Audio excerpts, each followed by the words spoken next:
Wide receivers over to the left side. Harbor over to the right. Sellers in the pocket. Up in the pocket. Gonna run inside the 20. 10. Lenore Sellers going left side. 5. Touchdown, Carolina. Touchdown. Touchdown, Lenore Sellers. From 20 yards out. The Gamecocks take the lead at Death Valley with 1:08 to go in the ball game. Boom, are you kidding me? I said it gave us more room. Sellers does it again. The redshirt freshman quarterback takes it on his own. Tommy made 5 cuts before he got to the goal line. And Todd, it was a pass play, as you will know. It wasn't a draw, guys. It was a pass play, and he read it. Everybody was covered, and then he felt it coming after him on the outside behind him. In other words, that peripheral vision, felt the pressure. Then he broke it through the middle. And you know, the people don't see this. Well, they see it, I guess. But he's an adept runner in the open field. He'll make you miss in a skinny minute. He did that then. Apologize for stepping on you, yelling and screaming. But stepping on me. Well, whatever. Covering me up. South Carolina 17, Clemson 14. Diesel, final score. We predicted the games. I had an inclination that South Carolina was going to win. However, on Saturday, they waited until the very last second to do so, the last minute, rather. What a game we witnessed on Saturday. Who was stepping on who in that clip? Tommy Suggs. Tommy Suggs. The best. Yes. Good But the best God, part is Todd Ellis said, stepping on me. Come out, covering me up. He didn't step on me. Let's see if I can get the top. Yeah, here we go. Here's the yes. This is the best part. Boom, are you from 20 yards out? The Gamecocks take the lead. It's like the diner scene in When Harry Met Sally. It's so great. Yes. Touchdown, Lenore Sellers. South Carolina, man. Todd Ellis, Tommy Suggs on the call. Just an incredible finish, Diesel, that we're going to start the show with today. Welcome into Wire to Wire. He is Diesel. I'm Cole Bryson, and we are back together after a little bit of a layoff. Hope you all had a very happy Thanksgiving as well as you, Diesel. We are back and better than ever on this Victory Monday for the South Carolina Gamecocks. Boy, you have some takeaways, some thoughts. I have some takeaways and thoughts. But now 2 times in a row, South Carolina has strolled into Death Valley and walked away with a win. And boy, as you know, we all know, Clemson fans everywhere. I've heard from them all weekend long. They don't like to lose, but they especially don't like to lose to the Gamecocks. And now we have the question of who indeed does run the state, Diesel. Yeah, the question is who did it better, Tommy Scruggs or Meg Ryan? Ooh. In When Harry Met Sally.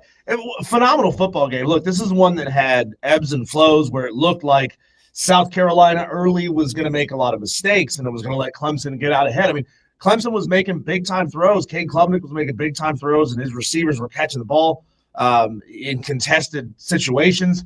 And it looked like, wow, this is just going to be Clemson's day, right? And maybe it was going to be one of those games where they don't blow them out, but probably pull away and win relatively easy.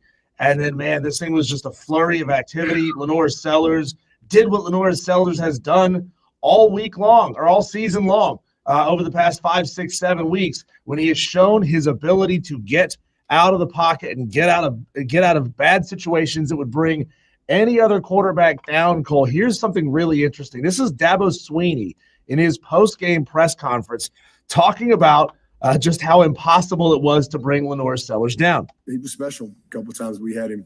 What did we have? 3 sacks? Is that what we had? Probably should have had 6. And, you know, he just escaped. And you saw that on tape. You know, I mean, he's won a couple of games for them. I saw the same thing in the Missouri game. We had a couple that we had him like big time negative yardage, and somehow he got out. And then, you know, but the couple of runs were just huge. The first one was a scramble run, and I mean, it's just he's fast, he's strong, he's a really good player. He's a competitive guy, and you know, he was just a little bit better on a couple of those plays that were the difference in the game. He wasn't a little bit better. He was a lot better.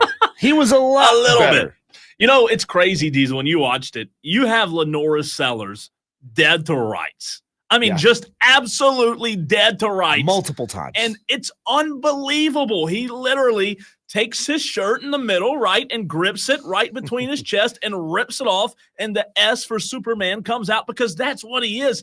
I tweeted, I don't know if I've seen anything like Lenore since Cam Newton. I'm not comparing the two, but Diesel, the way he runs, are you kidding me, man? In that clip, Dabo was asked, did you feel like you were, going up against Cam Newton out there? Because that's exactly what we saw. We saw a big dude able to escape, and then he'd turn on the jets, and his elusivity was just absolutely top-notch on Saturday. All credit goes to that South Carolina Gamecock team, man. They deserved it. They played the better football game. It came down to the wire, and they absolutely deserved the win. I've got some takeaways I want to get to and hear your thoughts on, Diesel, but is this thing on over here? Clemson, can you Diesel? Can you check the cable to make sure this phone's plugged up? A convenient day for the phone lines to go down. Are the Clemson fans are their phones out of service today? I mean, I have not heard from them on the text line 71307 keyword fan. Renewal by Anderson fan phone. Diesel 844 fan phone 844-326-3663. The phone lines aren't down, but Clemson fans awful quiet today, as they should be, right? I want to hear what your reaction is on some of these takeaways because, Diesel, I was there in person, but Sunday morning I got up and I watched the entire game again start to finish for a little bit different of a perspective. My first takeaway, Diesel, is that South Carolina's defense was absolutely incredible down the stretch. You said something a minute ago. Clemson had opportunity after opportunity in that second half to go up. In fact, I tweeted out yesterday morning, rewatching the game, there was 1 point, Diesel, where they had back-to-back drives fail, where they could have gone up 28-7. They were up 14-7. You go up 21-7, and the percentages of a Clemson win skyrocket, but 28-7, the game's over. I was so impressed by South Carolina's defense in the second half, Diesel, but Clemson's inability to actually get drives going in the second half just blew my mind.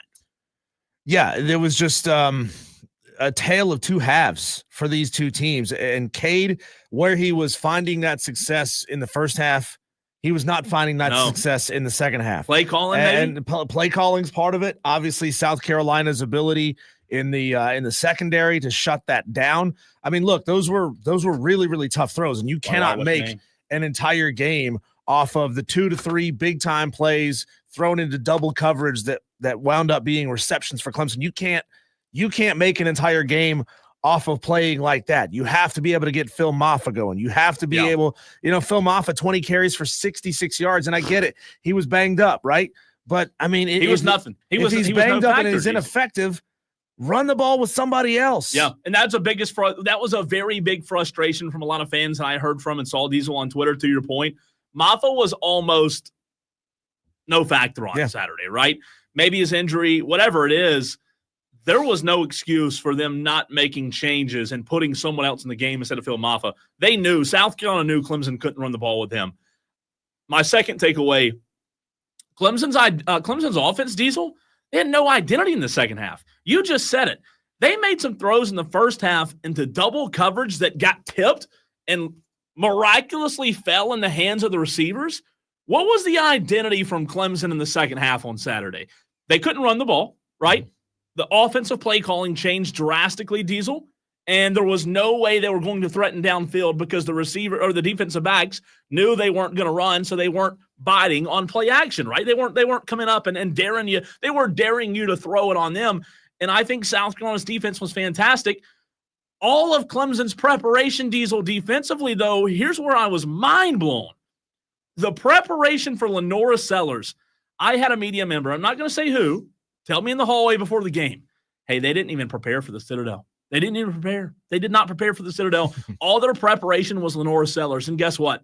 The preparation was wasted. Failed. How do you prepare for a guy for 2 weeks and he runs for 150 plus? Look, Cole, I was critical many times of Dabo pulling a lot of Clemson starters out in the third quarter and fourth quarter for a lot of games, that stretch of 5 games in a row where they really didn't need them. Let's be real. They didn't need them. So you could certainly argue, it's safer to take them out and let them rest and get depth.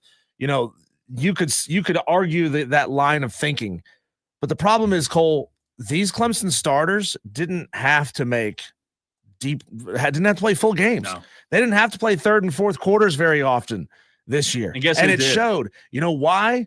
It shows right there in the box score. South Carolina outscored Clemson 10-0 in the fourth quarter. And that's your ball game right there. That's your ball game right there. Not having the horses that can go an entire 4 quarters of a football game.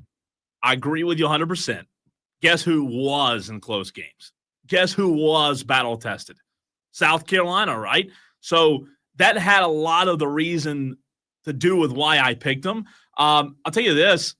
There's no excuse, Diesel, my 4th takeaway, to win the turnover margin and lose at home. You cannot do that. You cannot win the turnover margin and lose at home. If you went and looked at how many home games over the past 15 years that Clemson's won the turnover margin and lost the game at home, I bet you couldn't find a handful. I bet you couldn't find 5. There's no excuse for that. There's just not. You have to win games at home where you win the turnover margin. And that's not like Dabo Swinney's teams, Diesel. Like pre-NIL, pre-portal when Clemson was on top, if they won the turnover margin, they were going to win the game. Mm-hmm. And they don't. A lot of Tolos texting in 71307. Get your thoughts to us. Start your text with the word fan, and then tell us what you have to say. Also, do us a favor, put your name on the text, right, so that we can shout you out. We can know who it is who's saying what you're saying. Texter says, as weird as it sounds, Clemson lost to Carolina, but still won big because of Syracuse. Yep. Okay, that's bargaining. You have the opportunity to win big because of Syracuse. Okay, so don't Clemson any credit for that whatsoever. Tom says, I told y'all they would run. Don't worry. Tom is calling around 5. Where is Rick? All caps. It's not. Yeah, that was a good all caps. I mean, it's a great text. I didn't read it in Tom's voice very well. Only Tom can do Tom. Only That's Tom, man. Fred S says, I understand that Cam comparison for Sellers, but I think the more accurate one is Steve McNair. Like excited to watch him develop. I like that. Astute Fred. Texter says, oh, come on. This is just a butthurt Clemson fan. So I'm going to preface that, okay? Butthurt Clemson fan. Okay. When he enters the transfer portal in a few months, who will be the new starting quarterback at Carolina? Ooh. Butthurt Clemson fan. Come on, man. You're better than that. Don't go there. Don't go there. Let's have a real conversation. Texter says, Oculus pointed out on X that each of the last 3 Gamecock wins in Clemson all had momentum flipped by a trick play. Interesting, Texter. Let's see here. Texter says, this wasn't runs they drew up for him. He was running for his life. Yeah, Lenore Sellers was running for his life. And you know what Lenore Sellers also did on the ground?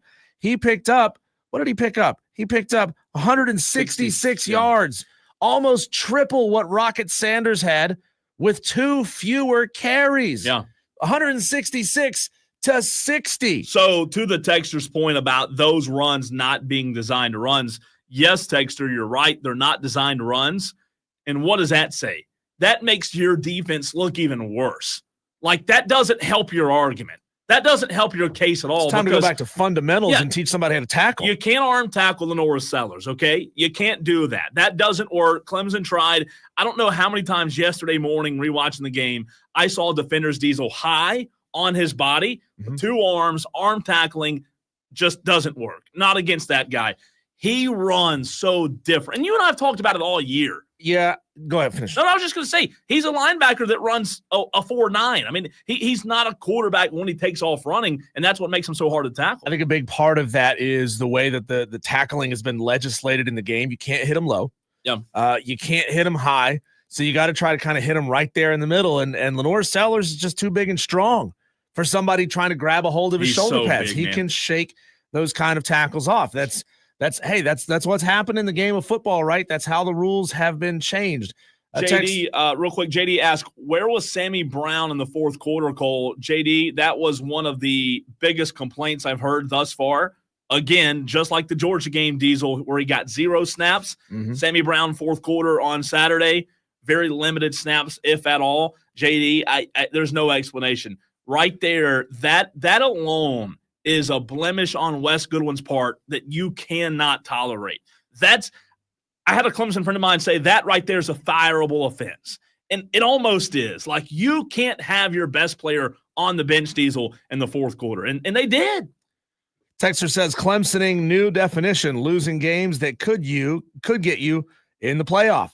Texter says, say all the negative things you want about Clemson, still have one game to the 12-man playoffs.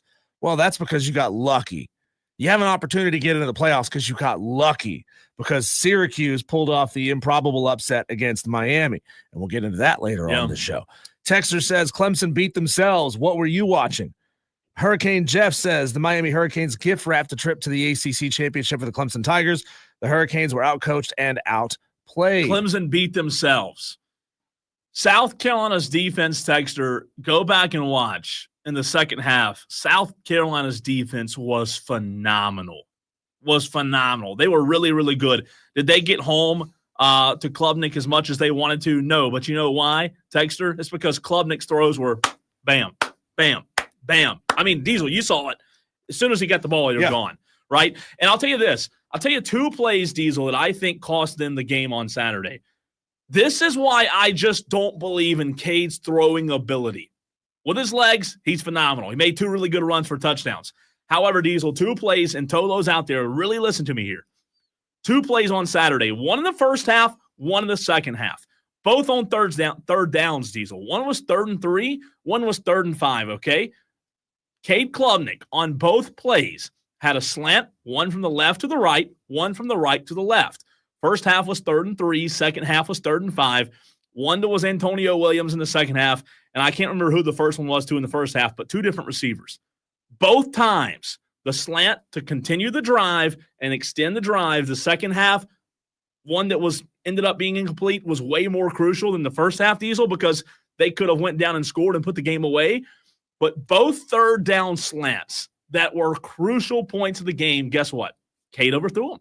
Cade put it too high and too hot, and they were incomplete. So you can blame whoever you want to, but at the end of the day, for me, Lenore Sellers made plays to win the game. Cade Klubnik did not. Very simple. JD makes a very good point here on the stream. He says Gamecocks gave up 0 points off turnovers.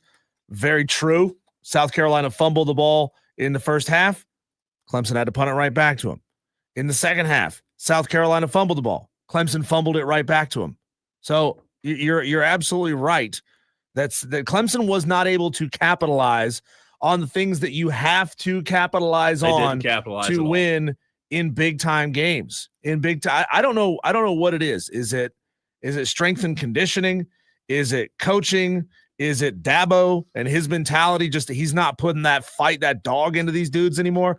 I'm curious about that. I'm genuinely curious about this. The texter, Cole, we read one of his texts earlier. I'm trying to find exactly where he was. We were talking about Lenore Sellers getting loose. He says Clemson had the right scheme against him. Oh yeah, come on, that's bargaining. That's a great scheme. By the way, great win. That's awesome. That's like saying, hey, if our kicker hadn't missed that kick, we would have won the game. Doesn't matter because he missed the kick. Got two phone calls. Let's start with Dewey, who called in first, and then we're going to Creed and Cowpens. Dewey, you are in Wire to Wire. What's up? Yes, first of all, Rick needs to apologize to Tom, and I hope Tom gives it to them. Secondly, Lane Kiffin can go and jump off a bridge. He has no right talking about the Gamecocks. He's a wham, and he needs to go someplace because what happened, they beat Ole Miss beat them. Ole Miss fell down the tube at the end when South Carolina rose, so he can go someplace else. And the committee. They need to resign because we all know they're not going to give South Carolina any respect because Alabama and Georgia and Ohio State are always going to be there. Oh. Thanks, Dewey. Thank you, Dewey. What was that last thing? What did he do? All right, and then one more before we run to a break. Creed and Cowpens. What's up, Creed? It's hard to follow that thing. That's a hell of a Okay. Question. If I'm just a pure Gamecock fan, Am I rooting for Clemson to win by 20 this week? Is that correct? Maybe so. Yeah, you need it. You need all the resume help that you can get at this point. But is that what helps my resume the most? That they beat SMU by 21, and we said we just beat them, let us in? Is that kind of? No, I think so. I think so. It doesn't matter. Alabama's in no matter what because you put on your resume that you beat the ACC champion by 3. I mean, you got that on your resume. And also at that point, and I don't know what else might happen this weekend. Obviously, these last couple of weeks have been pure chaos. Nothing would happen that would put Clemson back into an at-large discussion. The loser of the ACC championship. But if they go and win the ACC championship game, obviously they're not there to take up an at-large spot. Now, it may behoove South Carolina. It might behoove South Carolina more for Clemson to lose this week because now the loser, which could be SMU, wouldn't also be potentially taking up an at-large spot. And they have a good resume. And they got a good resume. SMU does. Well, but one of those takes up. There's an ACC champion no matter what. I mean, so either SMU or Clemson, one is going to be in. Either one. My thing is they might slip Miami in. If SMU wins, they might slip Miami in. Whereas if Clemson wins, it's a little better for South Carolina because you just beat them. It might help them. You see what I mean? Because one of them's going no matter what. SMU, Clemson, one of those two are going no matter what. I think if SMU wins the game, they're probably the only ACC team that gets in. I don't know that Miami, after just getting demolished, losing 2 of their last 3, I think, down the stretch. I mean, I get that it's an entire body of work, not just what's happened over the past 4 or 5 weeks, but that makes it really hard to say Miami deserves to be in when they're losing to bad football teams versus South Carolina beating good football teams. Yeah, and you're right. Don't get me wrong. Of course it is. If it's what have you done last? Of course, South Carolina has the best argument. But I just guess to me, it's more if Clemson wins by 20, SMU and Miami both go out. It's between South Carolina and Alabama for the last spot. Your only hope is we just beat that great team. I mean, I don't think there is hope. I think the last guy's right. They're going to just say it's Alabama, just like last year. Florida State. Man, they beat the number 13 team by 10 points. They were legitimate. They had their backup quarterback coming back. They were a legitimate team.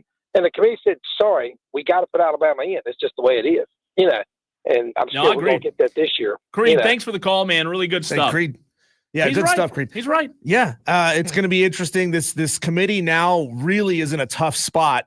I mean, trust me, I'm not playing the world's smallest violin for them, but they're in a tough spot because of the chaos that we've seen over the past couple of weeks. At 3:45, we'll go into it of why South Carolina should or shouldn't be in. And speaking of chaos, Cole, we saw it play out not only on the field in between the lines while the clock was rolling, but also when the clock wasn't rolling. What did we see this weekend? The death of sportsmanship in college football, all that craziness that happened. We're going to get into that next on the Fan Upstate.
Many kind of consider you the OG when it comes to flag planting.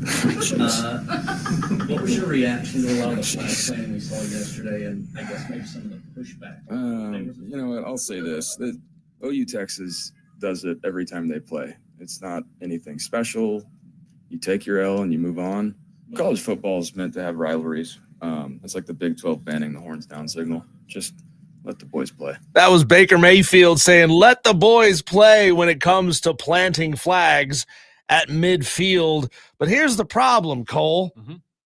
Nobody can control themselves right after that happens. Yeah. Nobody. Because we saw it happening across college football on Saturday.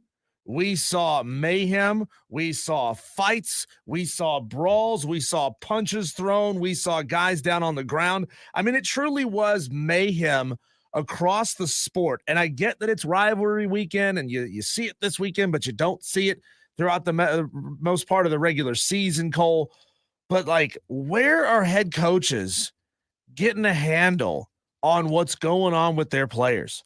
Where are coaches today, yesterday, saying this is not representative of how we conduct ourselves as representatives of blank university? This is a teaching moment. I promise you that I will be working my butt off for the next week to impart into our team's mindsets how to be gracious winners and how to be gracious losers, because, Cole, it got severely out of hand this weekend. Where are the coaches? The coaches are in the tunnel and in the locker room when that happens. Now, I will give credit to Dabo yesterday talking to the media in his ACC championship press conference. Somebody asked about that, Diesel, and Dabo said, look, he said there's no place for that, and said that next year when they go to Carolina, it won't happen, that him and Shane are going to talk to figure out what needs to happen. Mm-hmm. I'll say this. I have no issue with flag planting. No. I love it. Well, now, when you allow fans on your field, you're asking for it. Yeah. You're allowing fans from both teams on your field. I'm talking to you, Clemson. Of course, the players are still going to get into brawls like we saw that you mentioned, but you get what's coming to you if you're stupid enough to allow fans so you can meet at the Paul. Go meet downtown or wherever at the tailgate. You don't have to meet at the Paul. Yeah, and Gamecock fans, help me out with this, because I found it incredibly weird to see a group of South Carolina Gamecock fans all huddled around the Tiger Paw, pulling their belts off and whipping the Tiger Paw at the 50-yard line. That was strange. I've never ever seen anything like that. Freaking hilarious. No, I wouldn't say it's freaking hilarious at all, Cole. I wouldn't say that at all, Cole, because look, you've got, number one, you got drunk players, not drunk players. You've got jacked up players, emotional players with helmets and pads on out there, taking those things off and using them as weapons. Now you're allowing potentially intoxicated fans down onto the field, and they're pulling their belts off and they're whipping them around. Last time I checked, Cole, most belts have a big metal block at the end of that belt. That thing's very hard. You whip that around, you could do some damage. You could very much hurt somebody. That didn't happen. That didn't happen in this situation, Cole. But I'm blown away over what we saw at all of these stadiums. I mean, nobody able to handle themselves. Hell, you saw that the Notre Dame player Riley Mills flat out punch a Southern Cal player in the face. Like, yeah, the Southern Cal player had a hold of his leg, and he just turns and wham. You know, he did his best Batman and said, "I'm vengeance," and he punched him right in the face. He did. And I'll tell you this, I don't think there's a place for anything, to your point, that happens after the flag. I don't think flag planting is an issue. It's been going on. Baker Mayfield, you could argue that Mayfield started it, right? Baker Mayfield did it, and now it's becoming the thing you do, right? So how many times it probably comes up once a month on this show about students rushing the field after a big win. It's just what you do now after a big win. Doesn't have to be some 21-point upset at home to be field rush worthy. Kids just do it now, right? It's what they expect to be allowed to do. Expect to be allowed to do every single time they get a win over in a big game. And now we've got the planting of flags. We've got who was it? The Utah player, I think, planted a trident, like stole the Arizona State stole the trident and planted it at midfield. Not one of the coaches was around and saying, no, don't do that. That's not who we are. That's not what we do. The problem is not a damn one of these coaches anywhere in college football has enough respect for their opponents and enough wherewithal to go grab a player by the shoulder pads and say, get your ass on the ground. We don't do that here at this school. So you don't like the flag planting? I don't like it. The problem is what happens afterwards. No, I'm with what you. always inevitably happens afterwards. These two things don't exist in a vacuum, right? Most of the time there's not a brawl without the disrespectful flag planting on the field. So I agree with you 100% that unfortunately, Diesel, you can't have the flag planting without the brawl. I get that. I agree with you there. When you talk about the isolated flag planting versus the brawls, I don't have an issue with the flag planting. My opinion is if you don't want me to plant a flag on your 50-yard line, don't let me come into your house and score more points than you. That's just my opinion. Well, last time I checked, no teams ever go face off and decide to schedule a game so that you can't plant a flag at my 50-yard line. That's what security the other 364 days out of the year is for, to keep somebody from planting that other flag on their field. This is a football game. What are we doing here, Cole? Are we playing a football game or are we playing capture the flag? But again, that's one of the many things with college football that go along with the banter of the sport, right? Luke on Facebook, who's watching the stream, says flag planting is just part of football. No, it isn't, Luke. Anywhere in the rules of football, anywhere in the rule book of football, does it state the losing team is allowed to plant their flag at the 50-yard line of the home team. It is not part of football. But it's becoming part of football because we live in a damn disrespectful society. My only pushback to you would be there are a million other traditions that we do in college football that we don't fuss about. And we allow them to happen. Pre-game, post-game, during the game, a million. Yeah, that's what makes tradition or college football so How many of those traditions, almost every single time, lead to brawls on the field? Well, again, because we saw it in Columbus. Yeah. We saw it between North Carolina, NC State. We saw it in Florida State, Florida. 3 flag plantings happened over the weekend. 3 of them led to a brawl. Yeah. Nobody's ever started a brawl because a team started a chant in the stands. Nobody's ever started a brawl because the cheerleaders, the male cheerleaders held the female cheerleader. Those are traditions, okay? Those are traditions of college football. Those things don't lead to brawls. I mean, this is a very easy to see cause-effect relationship. It is. When players are allowed, and I get it. It's mass chaos after the game is over. All it takes is one player running over to a sideline, grabbing the flag that the cheerleaders run back and forth across with after a touchdown is scored, grabbing that and saying, here's what I'm going to go do right now. Yeah. I'm going to run over to the sideline. I'm going to grab that flag, and I'm going to plant it on the 50-yard line. Where's the coaching staff, getting these guys off the field or teaching them ahead of time? That's not who we are. Well, I think you might see a big change. I don't know what it will be, but after what felt like the most brawls we've ever seen, I think you've got to see something. All right, JD, Joshua, Parker, 3 Tolos all lined up. JD was first. What's up, JD? Hey, thanks for taking my call, gentlemen. First of all, I wanted to chime in on the flag planting stuff. You know where you see flag planting? In war. When you take over somebody's territory, you plant your flag and you show that they've been beaten. It doesn't belong in football. There are much more creative ways that you can celebrate that are respectful. Just like Nick Emanwari and DQ Smith running down the hill after they won the game. To me, that's not that respectful. That doesn't cause a fight. Sir Big Spur supposedly pooping on the Clemson Tiger Paw. That doesn't start a fight, even though that didn't really happen. That's already been vehemently denied by numerous people that Sir Big Spur did not poop on the tiger paw. And then just stop the flag planting. It's the internet world. Do you guys need Madcraft to tell you creative ways to troll somebody, for the love of God?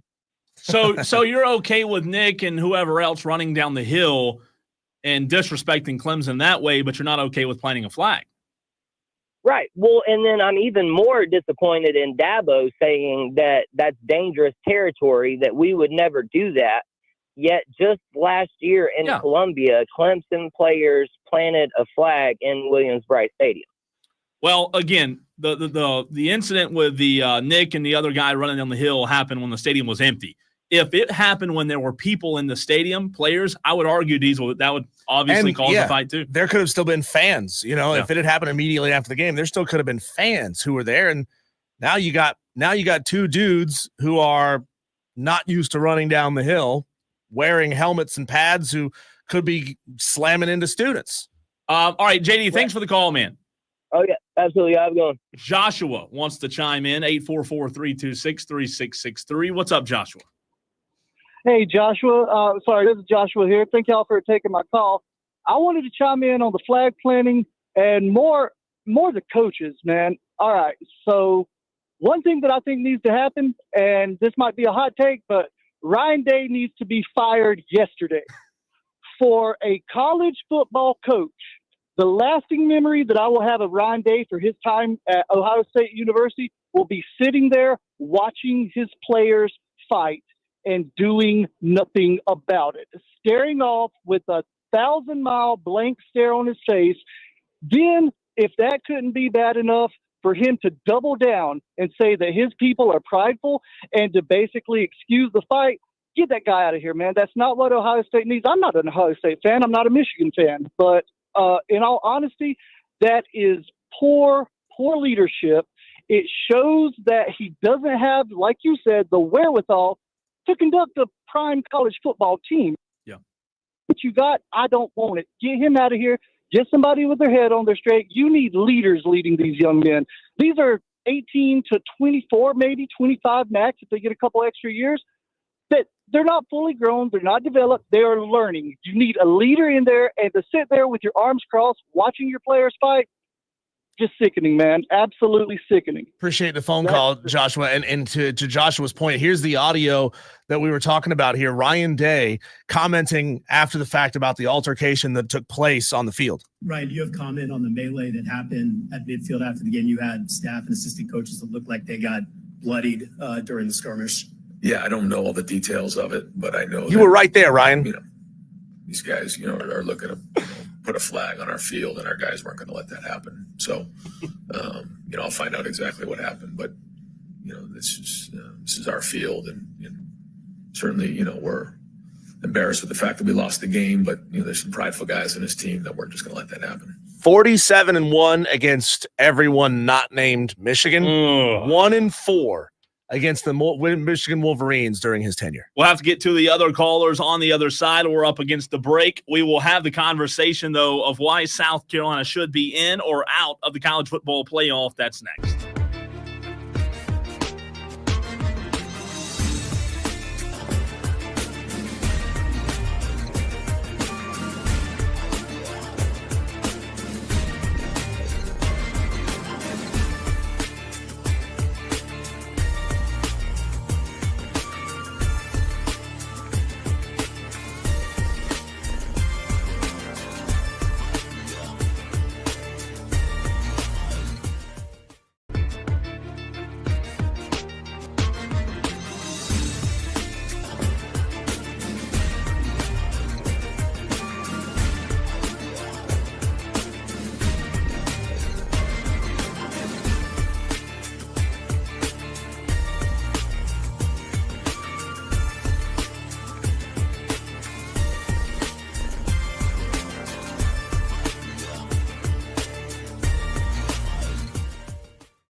Very simple question. Should or should South Carolina not be in the 12-team college football playoff? That's the question, not only for this segment, but for the show. You can text in 71307. Phone lines are also open, 844-FAN-PHONE. That's 844-326-3663. A text to get to, but first, let's go back to the renewal by Anderson of the Carolinas Fan Phone, where Parker wants to chime in. Parker, what's up, man?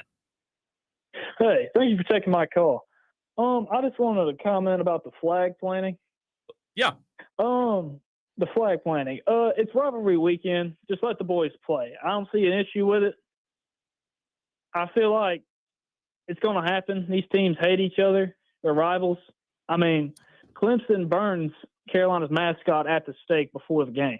So Parker, why don't they plant the flag every week? Because they're not rivals. Yeah, but if flag planting is just part of the game now, why don't teams bring a flag with them everywhere they go and they plant a flag every time they win? Because every game is not as important as your in-state rival. Thanks for the call, Parker. 844-FAN-PHONE. I know I probably am the only one or one of the only ones that agree there, but I don't have an issue with it. Sadly, though, it leads to other incidents as you brought up, Diesel. I like the flag play. I think it's poor coaching. I think it's lack of discipline among the player or players who decide I'm going to run over there and grab that flag and do this, because the planting of the flag, that doesn't bother me that much. It's what always happens afterwards, sure. Which means you have to eliminate the flag planting so that it doesn't turn into a brawl everywhere it happens. Yeah. So here is why, Diesel, I believe South Carolina should be in the college football playoffs. Let me know if you disagree with me, Diesel. Also, the Tolos on the text line 71307. I'll just run down these bullet points that I put down. Combined record of the team South Carolina lost to, Diesel 26-10. Combined record of the teams Alabama lost to, 22-14. Alabama lost to Vandy and Oklahoma, which are not great losses, by the way. South Carolina destroyed both of those teams. Injury matters, right? Injury mattered to the committee last year when they left Florida State out. I think injury should matter this year. And the fact that Lenora Sellers didn't play most of the second half against LSU. South Carolina's won 6 in a row. 4 of those 6 against top 25 teams. They have the number 11 strength of schedule in the country, and they lost to Bama and LSU by a combined 5 points. Do you agree or disagree that the Gamecocks should be in the college football playoff? I agree that they are a very, very good football team right now. And I, for one, if I was a coach leading a team in the playoff, I would be quaking in my boots if I saw that we were matched up with South Carolina in the first game of the playoffs. The problem is, Cole, the whole season has to matter, right? This is not a let's cherry pick the 5 or 6 games that we really like and based our opinion off of that. I understand that it's the last 6 games. I understand that they played big-time opponents in LSU and Alabama close. I understand all of that, and I agree with you on all of that. But you cannot cherry pick the half of the schedule that you like that paints the picture that you want it to paint. The whole season matters, Cole. And again, I'm with you there. I just think that Lenora's plays in that second half against LSU, they win. The committee showed to me last year that injury didn't matter. Yeah, but if Cade throws the ball a little bit higher, it doesn't get picked off, and we're telling a different story. But that's not injury, though. Injury, I think, does play a role in evaluating teams. You talk about those 2 losses to Bama and LSU by a combined 5 points. You're right. They lost the games. Head-to-head does matter. Do I think head-to-head should have the entire say on whether they get in or out? No, but I do think it should be a factor, which I think it is. I just think that when you look at the total body of work, South Carolina's losses aren't as bad as, let's say, Alabama's losses. Again, Bama lost to Vandy and Oklahoma. South Carolina destroyed those 2 teams. Texter says from the 443, tell me 12 teams that are better right now. I know that's not how it works, but dang, the Gamecocks should make the 12th and last spot in the playoff. And I guess that is my opinion on that too, Diesel. If we're truly, we talked about this last week, I believe, if we are truly finding the 12 best teams, can you find 12 better teams in South Carolina? I can't. Right? And I know that other things matter. What'd you say last week? Brands matter, unfortunately, that it shouldn't have as much weight, but you and I can probably both admit that it does have weight. How much weight? I don't know, but it shouldn't have that much weight. Yeah, look, I think South Carolina could do damage in a 12-team playoff. I genuinely do. I think they are right now, over the last 6 weeks, playing at a caliber of football that would see them win a game in the playoff. I genuinely believe that, depending on outside of maybe being matched up against Oregon or Texas, you're probably winning a first-round game against just about anybody in the country. I really, really like where this team is, Cole. But you could say, all right, they lost early because of injury. Well, I could also turn around and say they lost early because of lack of depth of talent, right? Or bad luck. If you want to call it bad luck that Lenore Sellers got hurt and Robbie Ashford went in and he wasn't quite as good, that's bad luck coupled with lack of depth of talent at that position. And almost every school has that lack of depth of talent. There's always a drop-off from QB1 to QB2. I'm not saying that it's fair. It just is what it is. When we come back, Cole, we had a massive weekend in the Wire-to-Wire Upset Picks Challenge, brought to you by Ingles. Some great stats to go over in that challenge, and we'll get you the brand new Top 25 and that coming up next.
It was mayhem on the field all across the country.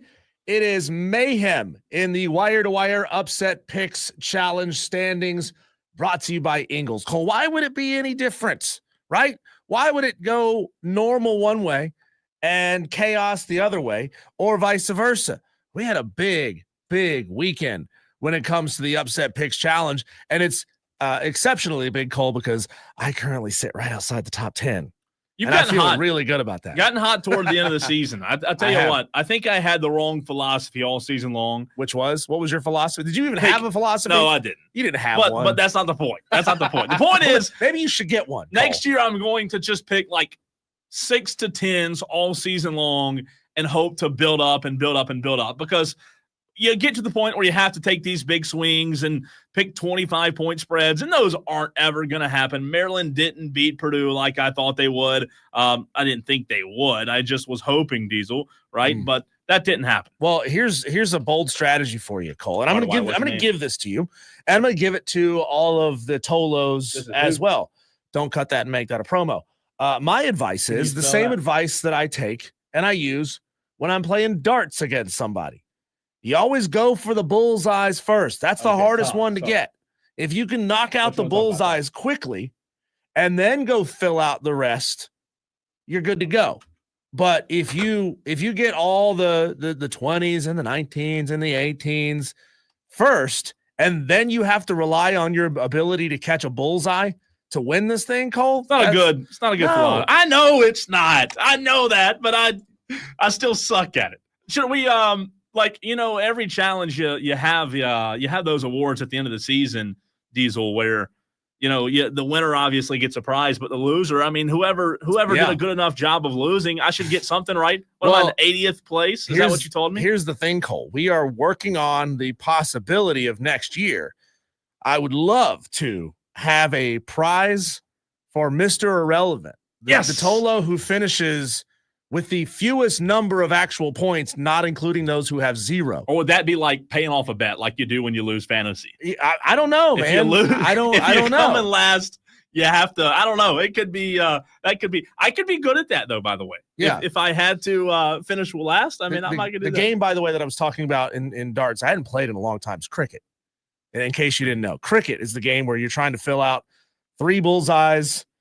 20, 19, 18, 17, 16, and 15. Yeah. I think. You go for the bullseyes first, which, if you want to take that analogy and apply it to the Upset Picks Challenge, what you do is you try to hit on a couple of big ones early, especially early in the season when things are chaotic, right? Teams don't know who they are.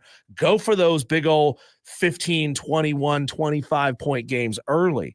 And if you hit on a couple of those, then you can go for the ones that are mathematically more likely to happen. That's the advice that I gave to Billy Horn circa week number 5 or 6 when he really jumped into the challenge.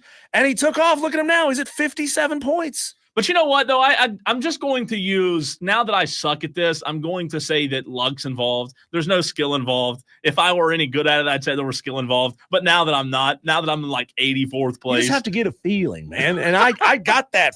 I got that love and feeling. I couldn't get the feeling last I'm week. in 11th place. Or the week before that. So, okay, let's get to the phone lines first. Let's go ahead and knock Todd out of the way. No offense, Todd. I didn't mean it that way. But, Todd, what have you got for us? What's happening, Cat Daddy? Hey, Todd. Oh, it's Tallahassee Todd. It's What's that up, Todd. man? Hey, buddy. I'm lovely. Hey, man, look here. I feel you right here. South Carolina should be in. Okay. Yes, they should. The quarterback got hurt. I'm a Florida State fan. We got left out because Jordan Travis he got hurt. I'm pulling for the Gamecocks. It was a heck of a game. I wish we had got what's that guy name? What is the quarterback name? Who? For South Carolina. Robbie Ashford or Lenore Sellers? The backup or the starter? Give me Sellers over DJU. We may have a better team. Well, no crap. DJU's horrible. Todd. Give me Sellers over DJU. Give me Sellers. I think most teams in the country take Sellers over their quarterback. How many quarterbacks in the country right now are better than Lenore? Hey, when did you get promoted to Captain Obvious, Todd? Well, I tell you what, I was at that game, and I enjoyed that game. Hey, Todd, we appreciate you calling in, man. It's always a good time when we hear your voice. All right, brother, man. Have a good one. All right, have a good one, Todd. Yeah, I love Tallahassee Todd. We got drops of Tallahassee Todd in the system. It's a great laugh, by the way. I love playing it. I love hearing from that guy. So here are the current standings. And by the way, Cole, there's probably going to be a handful of upset Tolos because they were not paying attention last week when we were out on vacation, right? We said it Monday many times, Tuesday many times, Wednesday many times. Many times. That we were only accepting entries on Tuesday and Wednesday. Any entries that came in on Thursday and Friday would be tantamount to a no pick, Cole, because it's your job to listen to the show You're supposed to every day. You're supposed to Tolo. Turn it on, You're not leave it supposed on. to just turn it on Wednesdays and leave it on Wednesday, Thursday, Friday. So I'm just letting you know, we were very clear about the rules, and there are a handful, Cole, of celebrity guest pickers who did not get their picks in correctly, and they got -2s. It just is what it is. So somebody's going to wake up and look at this graphic and hear where they are in the standings and be mad because I got my upset pick right. I sent it in. Well, when did you send it in, Texter? I sent it in on Thursday at 6 o'clock. That's invalid, buddy. I was elbows deep in some turkey and gravy at 6 o'clock on Thursday night. I was not going back to check that text line. So here we are in the standings. Twisted Whisker crushing the game in first place. By the way, you can find this full list on the Fan Upstate on Twitter. Twisted Whisker, 83 points in first place. John Dog has 71 points. He's in second place. Noel is in third with 69.5. Hello. Fourth place, Joe D has 61 points. Fifth place, Justin L with 60.5. Clemson Oculus and Billy Horn tied for sixth place with 57.5. Reed Atkins has 56 points. He's in eighth place. Jake Crane from Crane & Company has 49.5 points. He's in ninth place. Nick Saban has 48.5. Remember, we pull Nick, Desmond, and the guys' picks off of their Superdog picks during College Game Day. He has 48.5 points. There's a dude who knows a thing or two about football, Cole, by the way. Who? Nick Saban. Never heard of him. Yeah. Never heard of him. And guess who is in 11th place with 47.5 points after hitting on Memphis, getting the upset? That would be me. Wow. My friends. That's impressive. 47.5. It wasn't long ago, Cole, that I only had like 20 points or 15 points in this challenge. And that's why we tell you, Tolos, who fall off towards the end of the season, you're never out of this thing. You can make a big run and get up to the middle of the pack. So here we are going from, I think I was in like 70th place all the way up to 11th place. How about that? In 12th place, we got T-Ray with 46.5. 13th place is a tie between Brandon Gosnell and Mason Brew. Both have 44 points. Gravy has 43. So Gravy hit. He is up there at 43 points in 15th place. Scotty Mack has 42.5. He is in 16th. CJ from Greer in 17th with 41.5. Amazon Guy, he is in 18th place. Man, think about it. That dude was leading this thing for the first like 5 weeks, and he has fallen all the way back to 18th place. Clemson Jeff has 39.5, and Reese Davis rounds out the top 20 with 39 points. Bomo, Percy, Desmond Howard, Roger Carper, and Madcraft also inside the top 25 points. Look at that, top 25. Madcraft has 35.5 points. He won't answer me, though, on the stream. I'm Why trying is to that? ask him a question. You upset him? Well, the entire first Make him hour, mad? he's crying about Miami. And I have asked – no, is that him? No, that's Brian. I've asked that him was me. several times lately if he owns a hammer or a drill, and he will not respond. I guess he don't own a hammer or a drill, because if he does, I was going to tell him to build a bridge and get over it, Madcraft. Oh, okay. You got to get over it. Okay. Get over it, Madcraft. Interesting. Y'all lost. You're out. Your best year ever in program history. You couldn't even make the expanded playoff. How do you What have a joke. an offense that's that damn good? And no one has ever said that Cam Ward and Miami's offense is not really, really good. But how do you completely forget about the defensive side of the football? You can't go out there Ran out and of money. outscore everybody. They ran out of money. I guess so. I guess they're just their pockets just aren't as deep as they lead you to believe.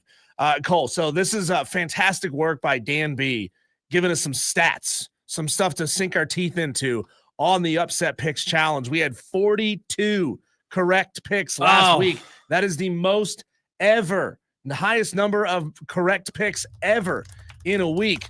16 Tolos picked Syracuse to upset Miami. Sorry, Madcraft. 13 Tolos picked Memphis to get the upset. I took Memphis to get the upset. 6 picked Michigan for 21 points. Huge number of points up for grabs in that game. 7 Tolos dropped off the board completely. 7 new Tolos got on the board for the very first time. Let's see here. Keith in Fountain Inn jumped the most. He jumped from 113th place to 48th place. Congratulations to Tolo Keith.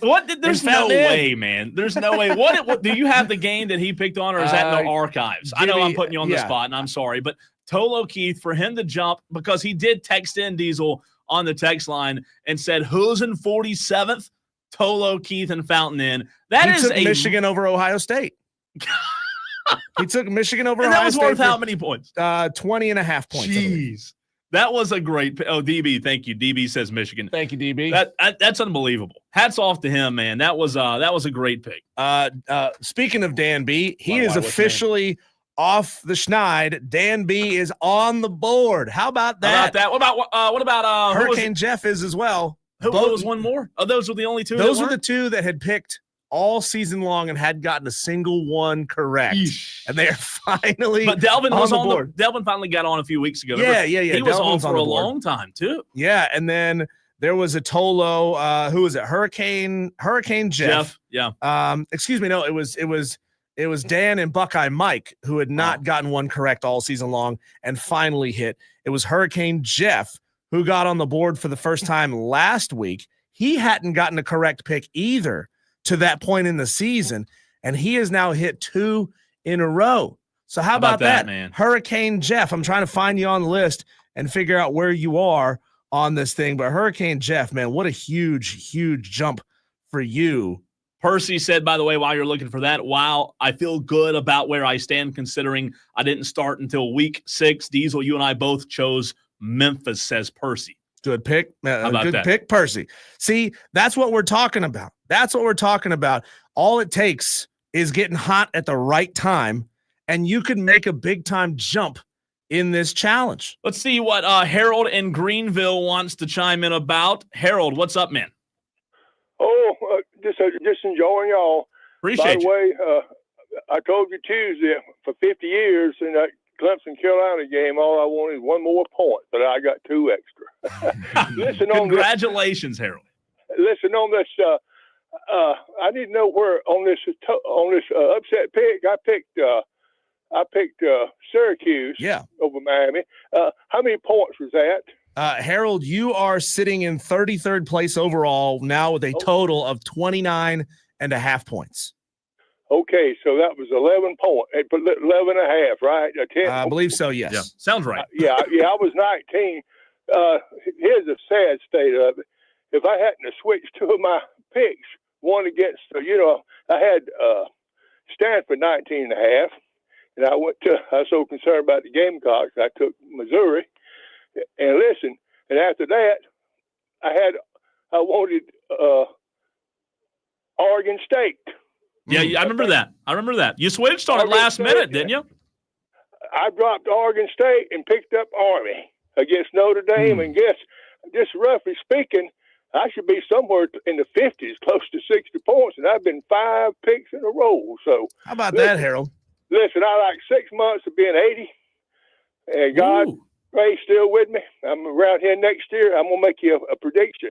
I'm gonna win that thing next year. Wow! Look at you, Harold. Oh my God! I got confidence because I really enjoy it. I mean, and about this other stuff, listen, guys, this is just a dang game. That's right. And people go so out of berserk over a football game. I pull for Carolina. If they win or lose, it don't affect me. They just put beans on the table. I thought you were talking about the upset picks challenge, Harold. Well, that too. Just being a fan, your team won and you enjoyed. That's all I've ever done. I want to point this out for you, Harold. I want you to have a good day. I want you to know this information before you hang up the phone, Harold. You have 3.3 times more points than Cole Bryson has. Yeah, all right. In the Time to get a upset break. challenge. Time to get a break. Oh, and you dropped his break. call. Come Sorry. on. You didn't even let him gloat on you. Sorry. Wow. No. I'm just kidding. Wow. I'm kidding. By the way, Diesel, Tiger Pal Rachel says, my score is not correct. See my post on X for proof, please. So Tiger Pal Rachel will get that information over to Dan B, because Dan is our scientific genius when it comes to the upset pick standings. Tiger Pal Rachel, can you tell us when? I'm asking you this before we get to your text message. When did you send it? You sent your text message in at 4:00 on Tuesday. So your pick should have been valid. So your pick was valid. And we'll make the correction. Did you tag us, Tiger Pal, on X? She tagged the fan upstate. Okay, sweet. Yeah, so I got your text right here, Tiger Pal Rachel. Yes, that is a valid pick. And you said you're taking Syracuse over Miami for 11 points. So there you go, Tiger Pal Rachel. We'll get it fixed. Good to see Ricky Mullinax on the Facebook stream. He is putting about 18 emojis of Spurs up and chickens. Ricky, you ready, man? You excited? You ready to gloat for the next year? You should be. It was a great win Saturday. I'll tell you this, South Carolina fans deserve it. They really do. And I know there are Clemson fans that will never admit that, but Diesel, they deserve it because it was a good game. And you said it in the very first segment. Clemson hasn't been in close games down the stretch. South Carolina has. And for them not to have led the entire game, but come back at the end and finish the way they did, they deserve it. They deserve it. I'm laughing at you and Madcraft going back and forth at each other. Oh, I've been giving them a hard time. I keep asking him. He says, Cole's not bothering me. Cole is a child. Well, what happened was I've asked him for like the last hour who their point guard is, what defense they run on basketball, who their small forward is, who their starting center is, because he needs to learn this information, Diesel, because, it's basketball season for Miami Hurricane fans. So I'm just trying to help Madcraft get ready for basketball seasons. All I'm doing, Madcraft, let me know what kind of defense you guys run. 2-3? You go 3-2? Boxing one? How do you run offensively with that Miami Hurricane offense basketball? Well, you better find out because it's basketball season, man. I'm sorry, but it is. Hurricane Jeff wanted to know what position he's in. He is in 39th place now with 27 points. Congratulations, Hurricane Jeff, making a strong push from the back of the pack. How about that? Madcraft says, tell the truth. I answered your questions. No, you didn't. Not even the hammer and the drill question. He says, don't make me look stupid. Madcraft, we need a call at 5 from you today. How about that? Overreaction Monday. Can we get a Madcraft phone call, you think? What are your what's your lean? Madcraft, he's found the dialer? the gabagools to call in a couple times. Does he like push it and spin it around until it rotates back? Is that how you do it? That's pretty cool. If he's got a rotary phone, that's pretty cool. Cadillac gets in on Twitter and says, I went from 30th to 17th place. That's CJ from Greer. Congratulations to you. I like it. Cadillac 357. All right, David Hood. Always fun to talk to David. Today is going to be maybe my favorite David Hood interview. TigerNet.com. We'll talk Clemson, South Carolina with David next.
Talking South Carolina Clemson today, as we should and will do a good bit throughout the remainder of the show. Glad you can be with us. It's time to bring in our weekly guest. Every Monday, we're joined by David Hood, TigerNet.com, senior insider and Heisman voter. David, how are you, man?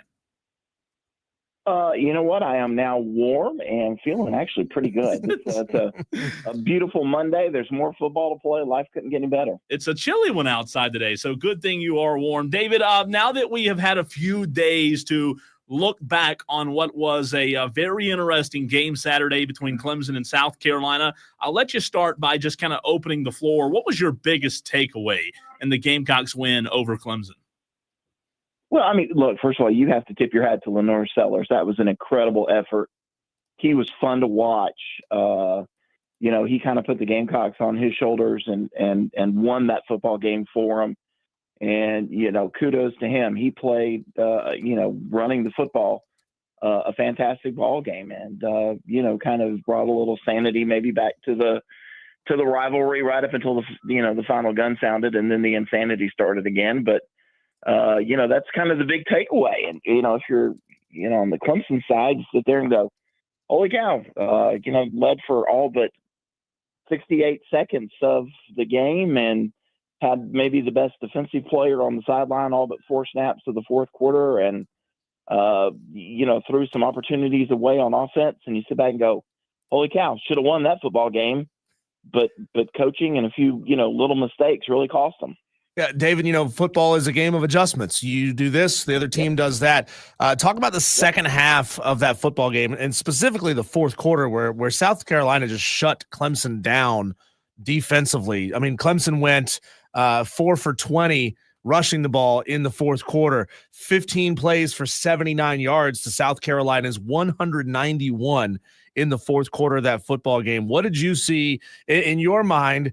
If you want to go a percentage, that's totally fine here. What percentage of what happened in that fourth quarter was on South Carolina's adjustment and Clemson's failure to adjust? I mean, I think it was, you can put it right on both, right down the middle on both. South Carolina, did a good job. I thought Clemson got really predictable, as they sometimes do. And, I think sometimes coaches, you typically want to, do what you call play the sheet. And when South Carolina kicked the field goal, I guess it was, to go down 14-10, I thought to myself, well, if I'm Clemson right here, I'm not running Maffa. I'm going to run a little QB run and kind of mix it up a little bit, go back to that quick game. And it was more, hey, we're going to run right into the teeth of the South Carolina defense. And, some of that just didn't make a whole lot of sense to me. That's why I say, coaching, South Carolina made the good adjustments. And then, you think about it offensively, South Carolina says, okay, if we're running 2 wides and a tight end and a running back, Clemson's got Sammy Brown on the field, we're going to go 3 wides. Clemson inexplicably then takes Sammy Brown off the field and runs some nickel and dime, and Lenore Sellers runs wild. So, South Carolina made the right adjustments, and Clemson obviously didn't. David, I was watching the game again yesterday morning. I thought that Cade Klubnik missed a few opportunities to extend drives that maybe could have put Clemson up 21-7, possibly even 28-7, in the second half. One of the throws was in the first half. One was in the second half. They were both slants from each side of the formation. One was to Antonio Williams, and they were both on third down, funny enough. And Cade just put it hot and high. And those are throws that you're just supposed to make as a veteran quarterback. And I'm just not sure what the disconnect is there. But do you view those 2 plays in particular as big as I did? Yeah, the second one that you're talking about was to Brian Wesco. And if he just kind of, puts a little touch on it, leads him a little bit, that's going to the house. That's not coming back. And he did. He just puts too much on him sometimes. And, that's kind of been his deal since he arrived. He can make some beautiful throws, and then there's other throws.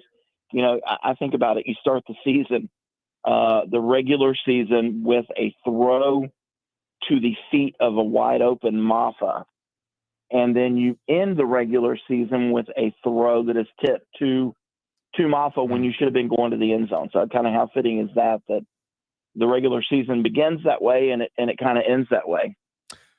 David, can you tell us when Clemson football hired Fran Brown? Because that postgame interview on the field with Fran Brown was fantastic for Syracuse after the win. And I understand that he and Dabo had a FaceTime call yesterday. What can you tell us about that call?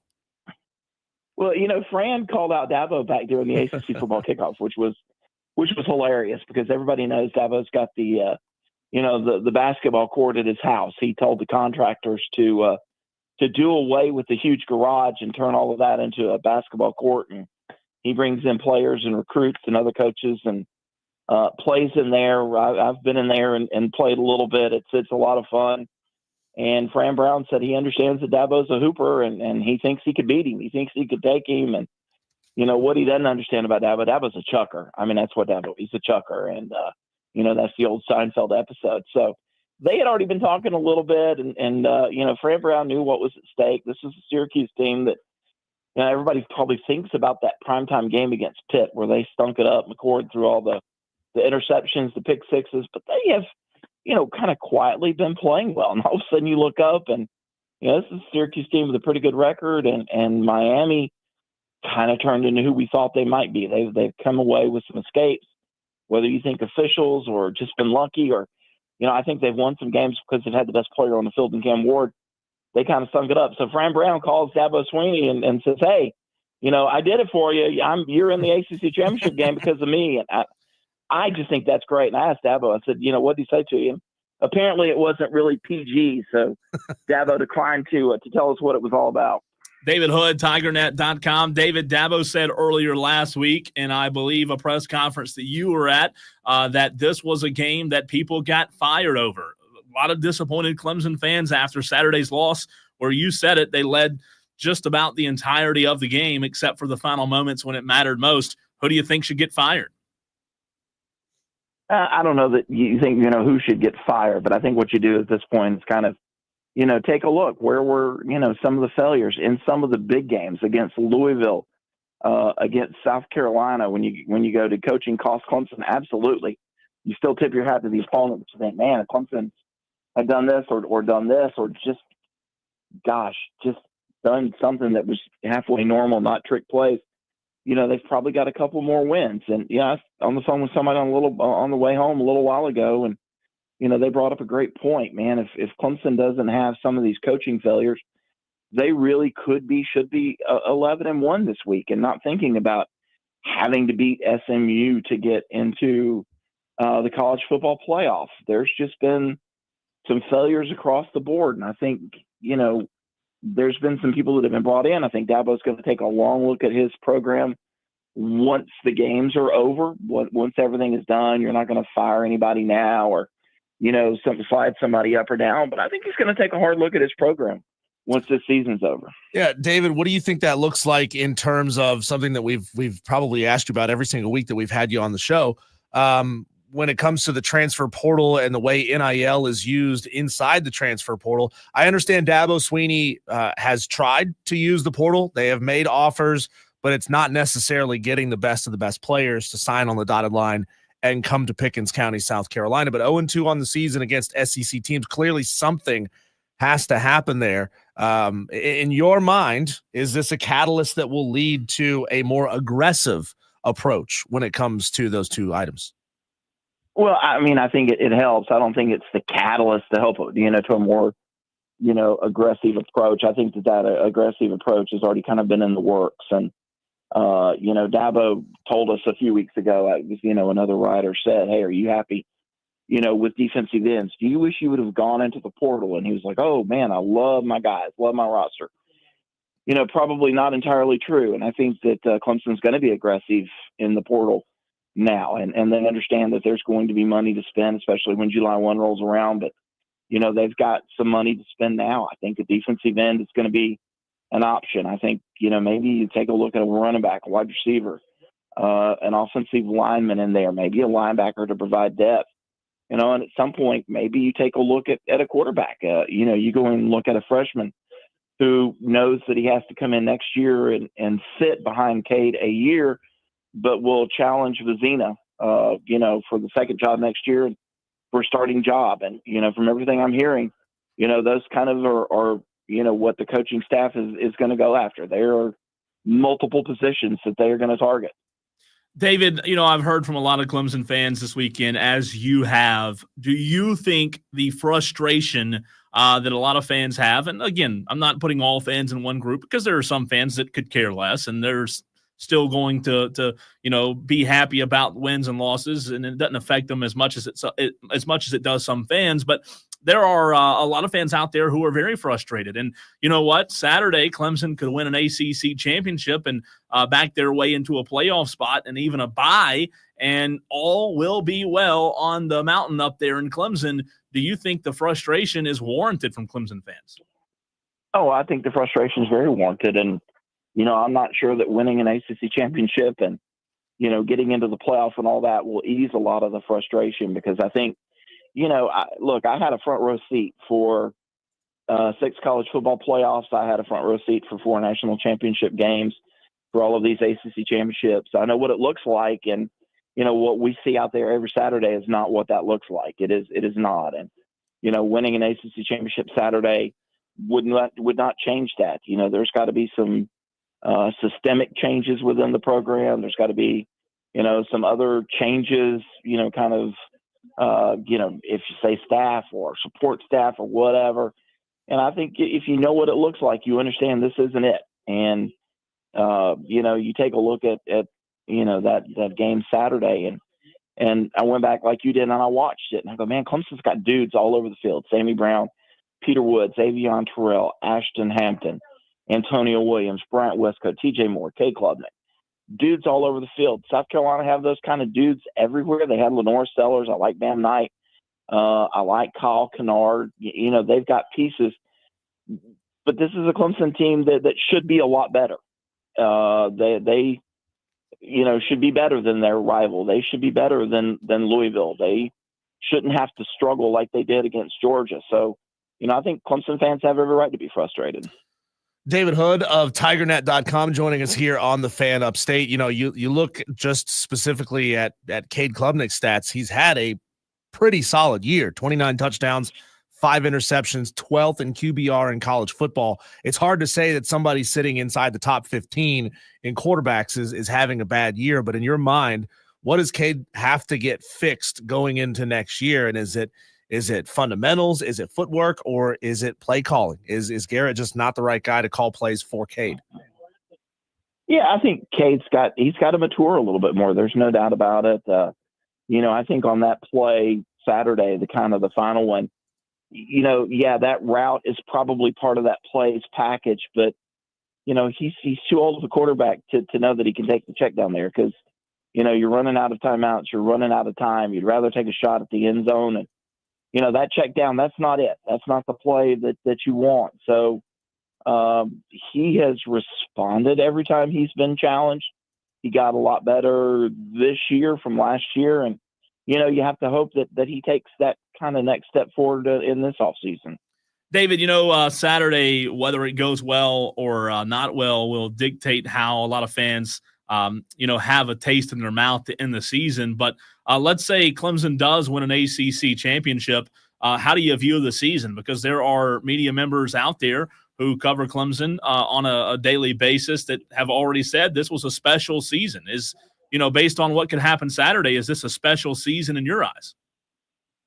Well, look, anytime if you can win an ACC championship, you make the college football playoff. That was kind of the goal, right? So absolutely, you call it special, and and then you kind of go, like I said earlier too, but that there's still work to be done to become one of those teams, to where you look like an Oregon, to where you look like an Ohio State, to where you look like a Texas or a Georgia. Still work to be done. Yeah, absolutely. If you get into the playoff, it's a good year. It's a special year, and you kind of count your blessings and go from there.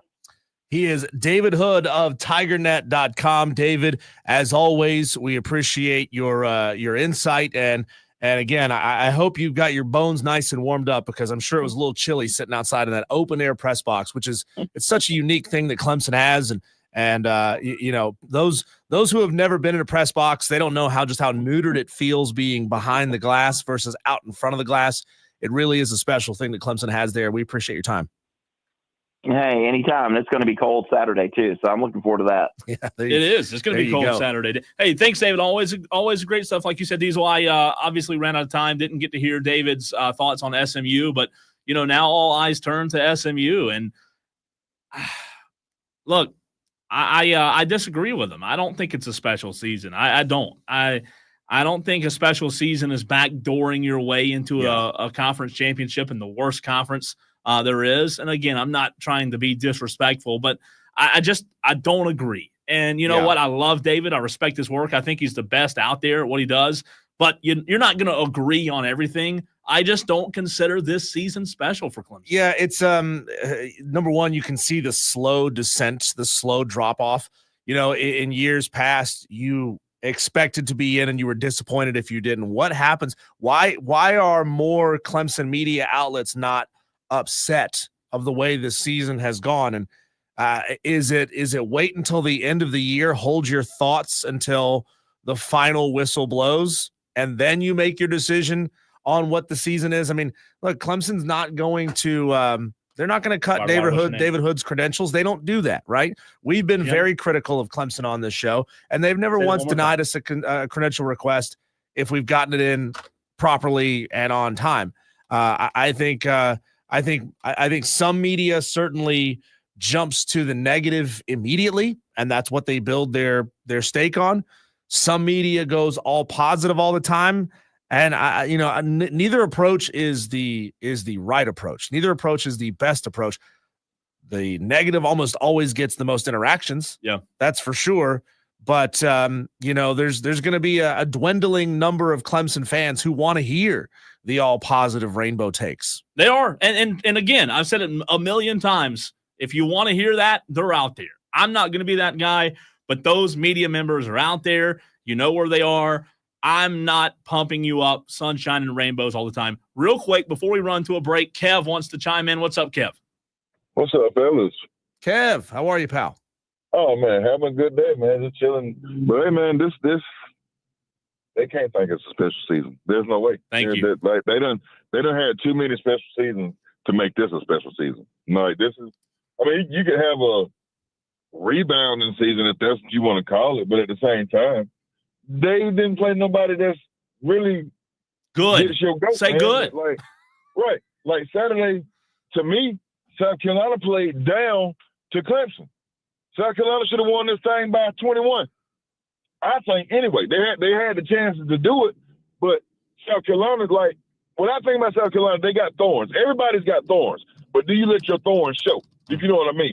Like, some people don't like to play physical football. South Carolina has played how they played over the past few years.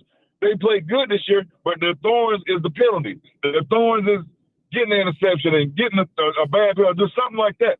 But Clemson's thorns is they're just not that good this year. And now they backdoored their way into the playoffs, and I don't know what SMU like. Real talk, I didn't even know SMU was in the ACC until like the last few weeks. I really didn't. But looking at it, you let a new team come to your conference and punk you in your own conference, and now they're the champions of one side. That can't happen either. Kevin, that's happened in the Big Ten and in the SEC as well. To be 100% fair on that, come in and let them slap you around. Yeah, Oregon and Texas are doing the exact same thing in the Big Ten and in the SEC. Appreciate the phone call there, Kev. Where is that truly insane strength and conditioning coach on the sideline at Clemson? That one guy that's unhinged, that dude who is headbutting players with helmets on. Clemson doesn't have that. They've got a lot of people who may want to make you feel good over on the sideline, and they don't have anybody that's really putting fight into these players. Not in my opinion, not what I'm seeing. Cole, so much to get to on the other side of the break. We do it every single day at this time. We call them our Daily Wires. Next.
The news is all over Twitter. Every time you hit refresh, a new player has entered the transfer portal. We'll talk about that in just a moment. Let's get to the phone lines and go to Patrick, who wants to talk about the Clemson and South Carolina game. Patrick, Tolos who call in always go to the front of the line. What have you got to say?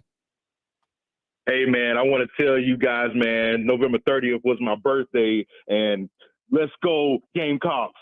Okay, so I just got to say this real quick, though. I feel like, man, we should have only really lost one game this season. We gave that game to Ole Miss, if you guys remember, when we was pretty much like in the 20-yard line in the opponent's territory, and Shane Beamer basically went for that 4th and 1. I feel like that pretty much kind of made it the downfall. But if you ask me, I feel like we should have beat Alabama. I feel like we should have beat LSU. Lenore Sellers, man, he let me tell you something, man. This guy's something special. I've been telling people ever since the start of the season that how special this guy is. We got a quarterback for the next about 3 years, next 3 to 4 years. Really depends on if he decides to enter the draft or not, or how he go up. But this guy's special. Look out for him next year. I feel bad for him because you're going to lose Rocket Sanders, so it's going to be kind of hard to replace that running back spot. And then that whole defensive front is really what also kept them in the games and stuff like that. But let's go Gamecocks. Thanks for the call, man. Appreciate you, Patrick. And in all likelihood, you may keep Lenore Sellers for 2 more. Most of these guys are going to the draft after 3 years, right? Cole, here we go. The buzz around the sports world. These are your daily wires. App State has fired Sean Clark as head coach. He went 5-6 this season and finished his tenure at 40-24. And you are elated. Elated. Nepo hire, if I've ever seen one. Get his ass out of there. Man. Speaking of Mountaineers, West Virginia has also fired their head coach. Wow. Neil Brown is gone as the head coach of WVU after 6 seasons. They went 6-6 on the season, and if you saw, you don't even want to look at their score from rivalry week. It was ugly. I think it was like 45-6 or 45-3. Just I think they scored 3. Awful performance for the Mountaineers. USC quarterback Miller Moss has entered the transfer portal. Wow. He says, quote, "It's time to move on." And of course, he also said, "I want to go to a team that's competing for championships." So could he come and play for the brother of his former coach? You think so? He could. He very well could. I guess not. Could Miller Moss transfer to Clemson? I guess everybody's happy with Cade. You know, he always comes in clutch and always wins the big game. So it's always good to have depth, right? If you have 30 quarterbacks on your roster, you know, you can put 11 of them on the field. You never know what's going to happen out there. NC State's KC Concepcion has entered the transfer portal. Very, very good wide receiver for the Wolfpack. He is Gonzo from Raleigh. Liberty quarterback Caden Salter will enter the transfer portal. So Liberty going to have to rebuild in that position as well, Cole. There's so many more. Most of them are like, who cares that the punter from Colorado State entered the portal? Cast-off guys maybe can go be depth guys somewhere else. Nebraska football defensive coordinator Tony White is set to join the Florida State Seminoles staff, along with D-line coach Terrence Knighton. Nebraska's defense ranked 19th in college football this year, averaging just 5.4 yards per play given up. UNC and NC State have been fined by the ACC after the regular season finale, where the Wolfpack won 35-30. An NC State player tried to plant the flag. North Carolina players didn't like it, and a brawl ensued.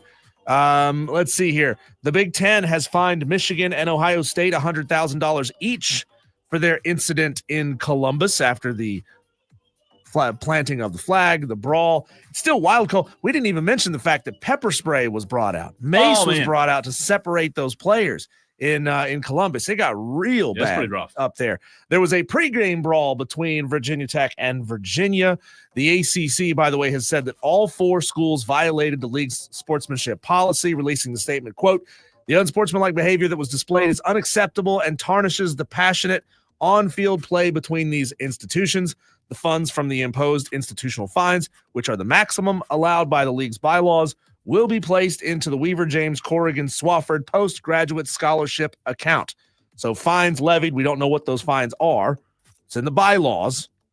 And they're going to go to a postgraduate scholarship account. Congratulations to whoever gets that money, Cole.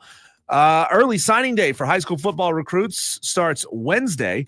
It's not really early signing day. It's more early signing window. Wednesday, Thursday, Friday is when high school recruits can start to sign. The portal will open for business officially on Monday, December 9th and close December 28th. Furman fell to the number 1 Kansas Jayhawks in men's basketball on Saturday. The Jayhawks put together a 30-9 run at the end of the first half, bleeding into the second half to pull away in an 86-51 win. Tough weekend for UConn, who went 0-3 at the Maui Invitational and almost fell outside of the top 25. Trevor Lawrence took a vicious hit from Texans linebacker Azeez Al-Shahir, which caused Trevor to suffer a concussion, and we saw the fencing in his fingers that we saw with Tua. Azeez says he didn't see him sliding until it was too late and issued a lengthy apology on Twitter. Yep. And finally, Missouri junior wide receiver Luther Burden III will skip the team's bowl game and enter the NFL draft. Shane Barrett on the YouTube stream says Holden Griner, quarterback, Auburn, transferring. Interested to see where he lands. Shane, good to hear from you in Tuscaloosa, right? Listening from watching on the YouTube stream from the Big T-Town. Appreciate you, Tolos, and it is a big segment we do on Mondays during football season. Coming up next, Overreaction Monday. I cannot wait for this. This will be a lot of fun. Diesel and I overreact with you next.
It is time to overreact to what happened this past weekend. There's no better thing to do on a Monday than overreact. It is Overreaction Monday, 5 o'clock.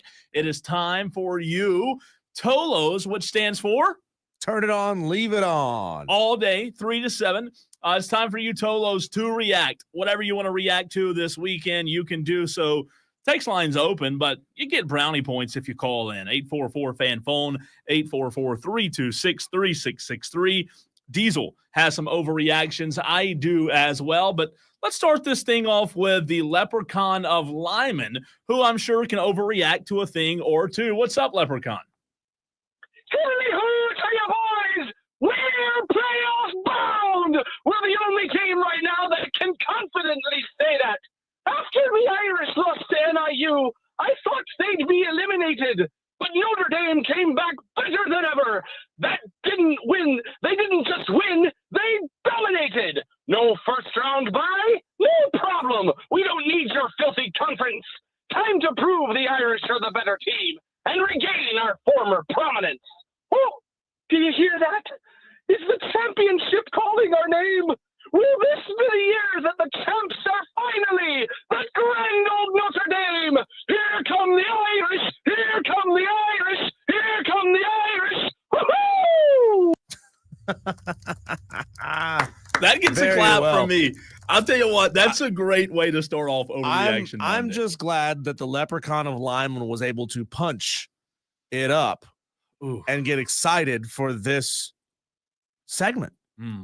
I mean, he almost channeled his inner Riley Mills and straight jabbed a player in the face. Yeah, I like what you did there. Punched it up. Yeah. Punched it up. Yeah. Texter says on the text line 71307. Not taking a jab at him. No. I'm glad he punched it up. I agree with you. Texter says South Carolina is, all caps, the football university in this state. Is that an overreaction, Texter? Because I don't know if you remember or not, Texter, but 2 or 3 weeks ago on a Friday, Diesel was out and I was by myself, and I started the show with that claim that South Carolina was very close to taking the reins of the football university in the state. And I said that it had to happen with a win this past Saturday. It did. They did. South Carolina got the win. And, it's hard to argue right now. Diesel, they've won 2 of the last 3. I know you can throw the series record out there and how many times Clemson's won overall, but we're talking about now, what have you done for me lately? South Carolina certainly has a case that they are the premier program in the state of South Carolina now. JT in Greer. I don't know if this is his overreaction or if this is just a reaction, because either way it works. He asks, how does the number 15 team beat the number 12 team and only move up to 13? I assume you're talking about the AP poll, JT and Greer. Yeah. He says it is a bogus poll.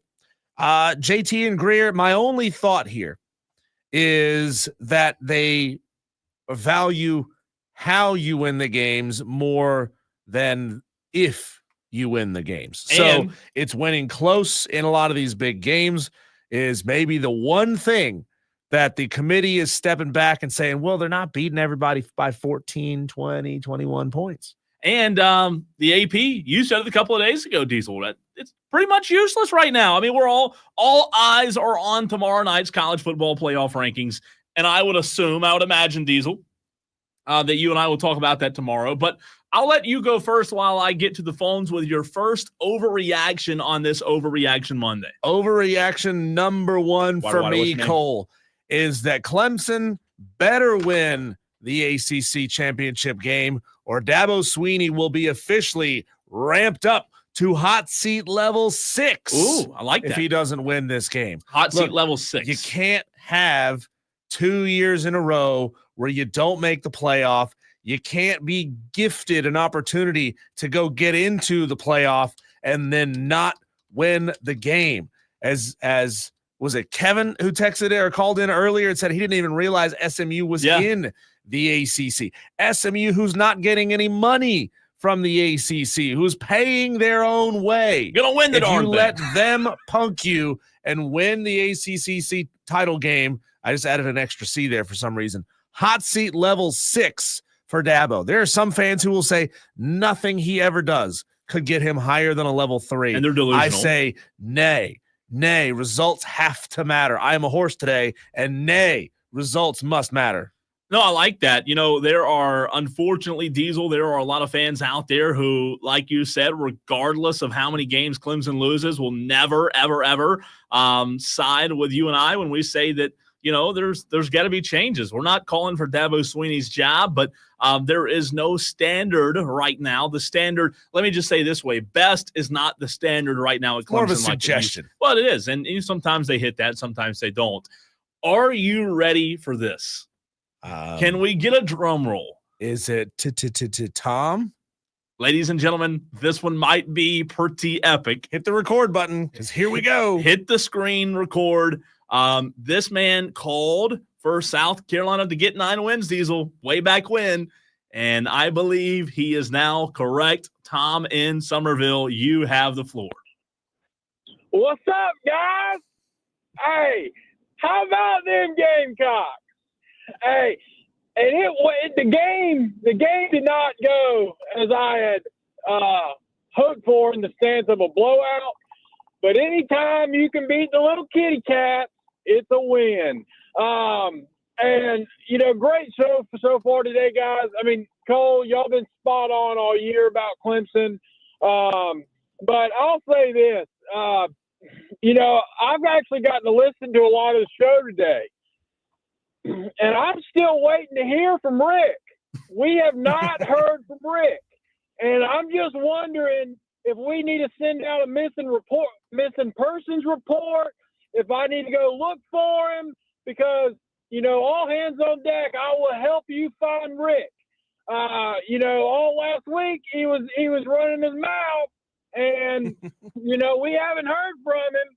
So I just hope Rick's okay.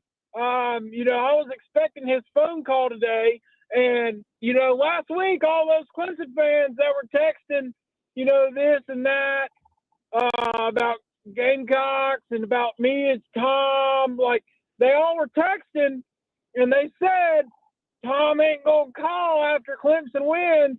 Well, here I am. Where are you at? You can go have fun in Charlotte. It does not change the fact that the University of South Carolina is the premier football program in this state. And if you have a problem with that, well, you have to wait 363 days to prove that again. And I'll say this about the flag planting. Clemson did it last year.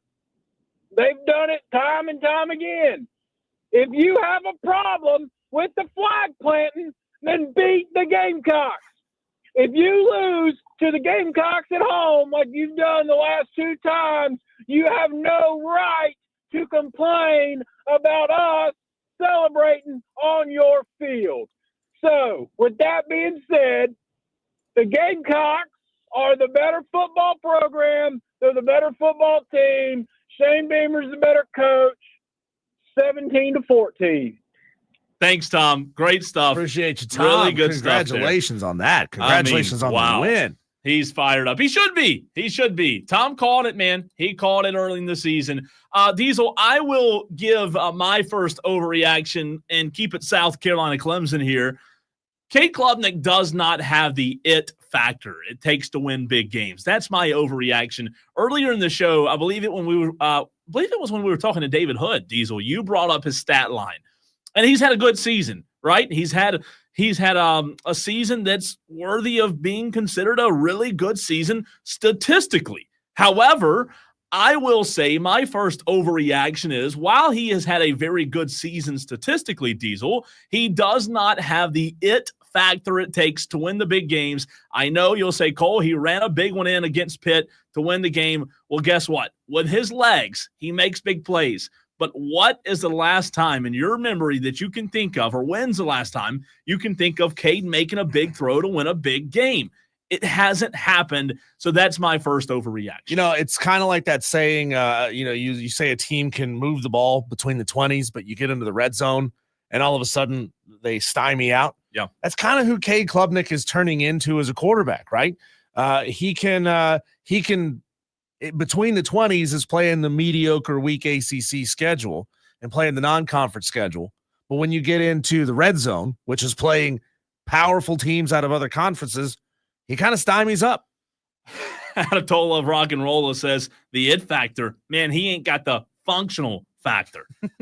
Look, he's a good quarterback, but that's all he is. He can make all the throws, but you don't trust him to get it done when it really matters the most. And he makes boneheaded decisions at the end of the game, man. You just can't make that throw right there. Dabo kind of called him out and said, look, we told him to throw it away or throw it to the end zone, and he didn't. So that's my first overreaction. Your turn. Texter says Ryan Day is in the molting lava stage. Okay. Molting lava stage, where like lava's falling off of you. Molting, like a bird molts and loses. Anyway, my overreaction number 2, Cole, is just go ahead and sign the paperwork, Dave. Give Dave, I'm talking about Canales, by the way, an extension. The Carolina Panthers could and should be on a 4-game winning streak after having their hearts broken 2 weeks in a row. Look, we all thought Bryce Young was DOA. We all thought that dude sucks and can't get it done in the NFL. Yeah. He has now given us back-to-back really good performances. Oh, yes. He only threw the ball into the end zone one time yesterday. I was at that game, by the way.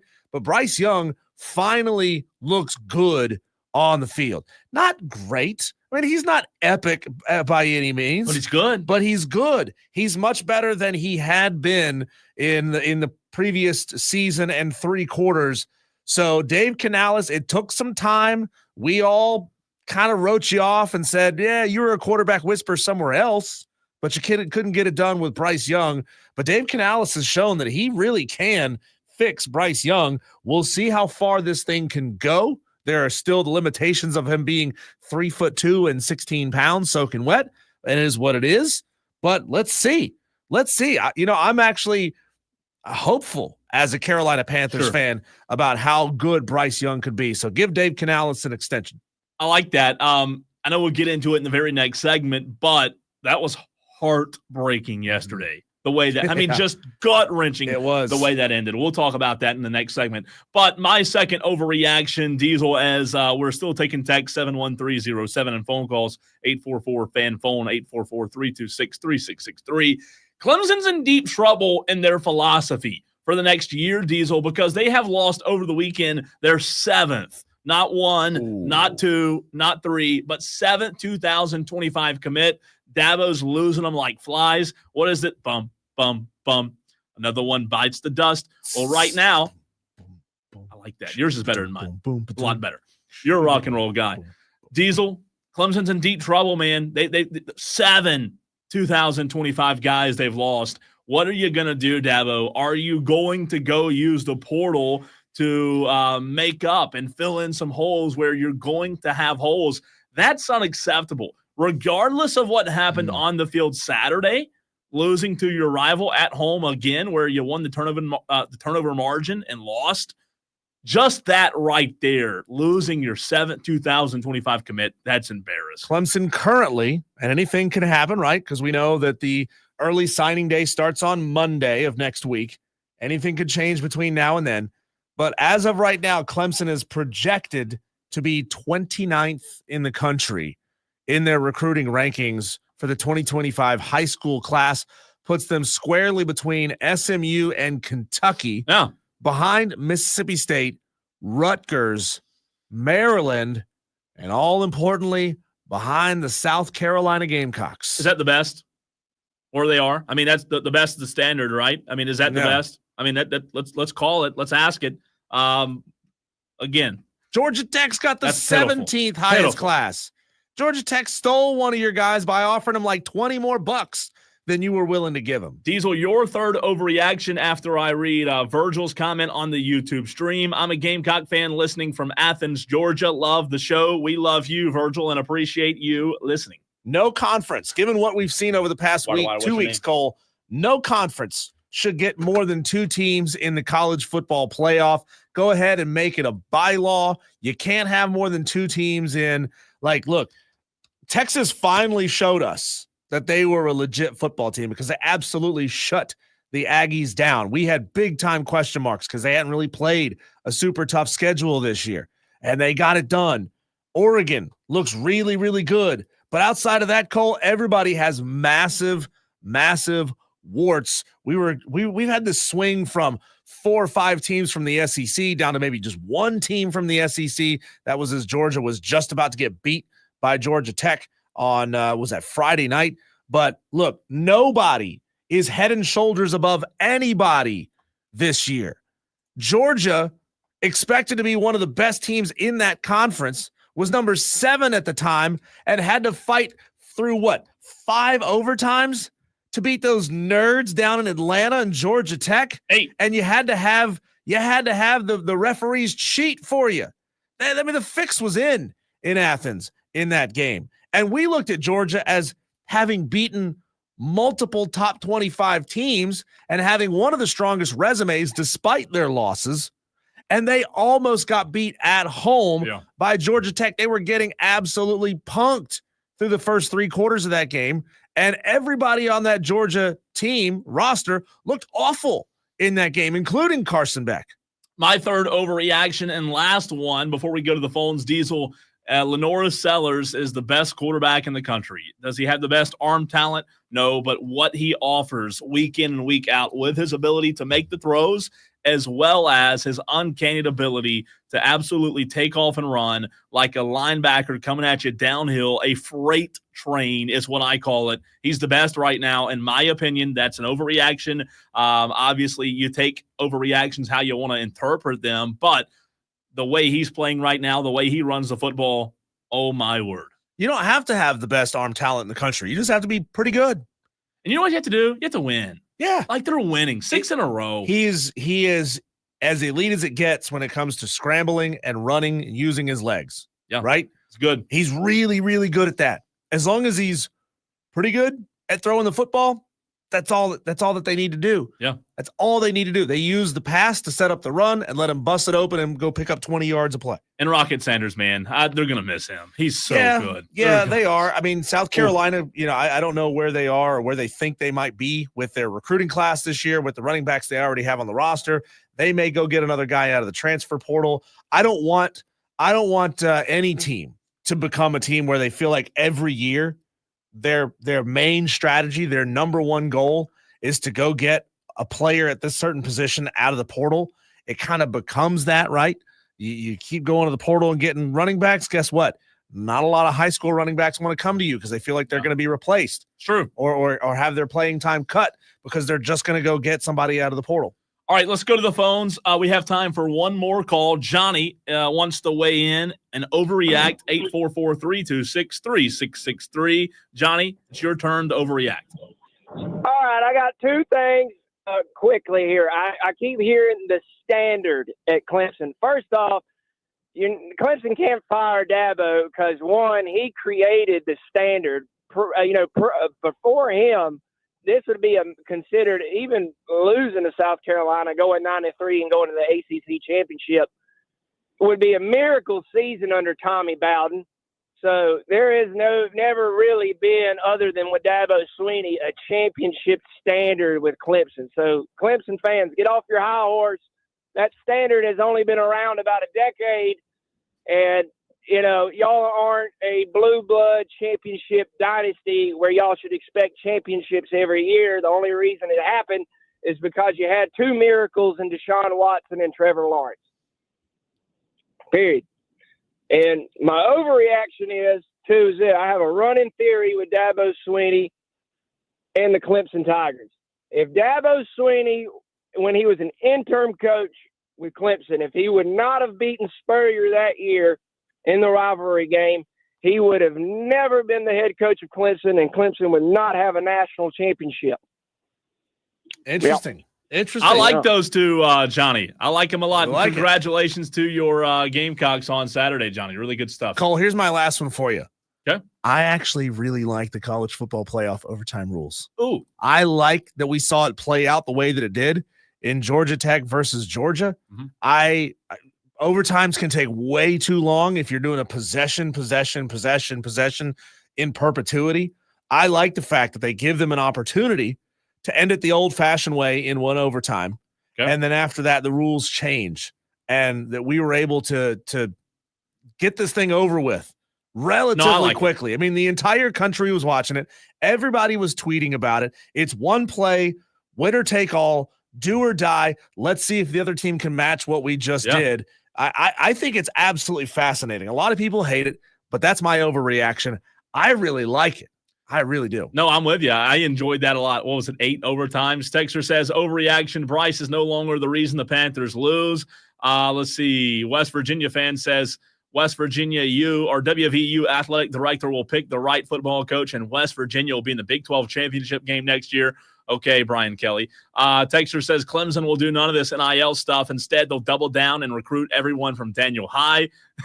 Texter from the 205. Here's an overreaction for you. If Auburn doesn't win 8 games next year, do they hire Rhett Lashley or Kenny Dillingham to replace Hugh Freeze? That's a good one. It's a good question. I think next year is the year, like it's make or break for Hugh Freeze. I don't think it was a good hire. I've said it multiple times, but I think that we'll find out just how good Hugh Freeze is with the recruits he has coming in next year, 2025. Madcraft on the stream. That's how I know Madcraft is hitting the bottle already. He says, broken record, Diesel, about the Georgia talk. The hell are you even talking about, Madcraft? I've mentioned Georgia once today in the show. Madcraft. Literal minutes ago in a different context. What are you talking about? He's kind of worked up today. I understand.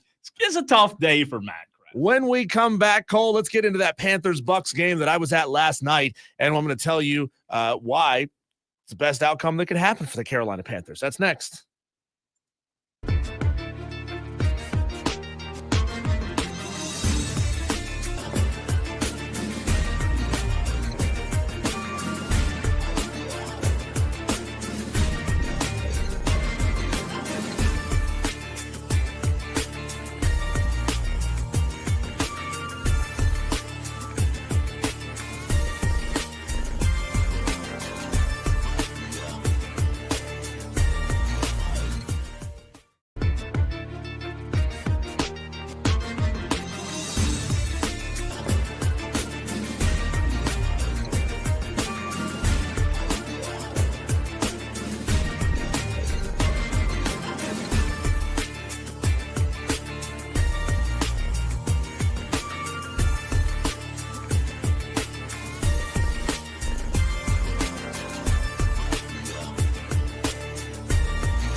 Moral victories absolutely are a thing when you are as down bad as the Carolina Panthers have been for the last couple of seasons, Cole. And what happened last night against the Tampa Bay Buccaneers, while it is heartbreaking to be a Panther fan and to have been in the stadium watching it happen live before our eyes, standing about 5 rows behind a crop of Buccaneer fans, it's actually the best thing that's ever happened for the Carolina Panthers. I like it. It's the best thing that could happen for the Carolina Panthers right now, Cole. They just went toe-to-toe with 2 really good football teams in back-to-back weeks with Kansas City Chiefs and the Tampa Bay Buccaneers. They lost both of those games in heartbreaking fashion on long field goals. We had our conversation last 2 weeks ago with who was his name? The breakdowns guy? Baldinger. Brian Baldinger. And he said, no, if you're the Carolina Panthers, you need to go out and win football games. You need to create a winning culture in that building. Well, guess what, Cole? They did create a winning culture, a vibe, at least. They looked really good against those teams. And we've seen Bryce Young step up and be a better quarterback these last 2 weeks than he's shown us for the entirety of his career. And you're preserving a better spot in the draft. We talked about that last week coming off of the Chiefs win. Sorry to be a broken record and bring that up again.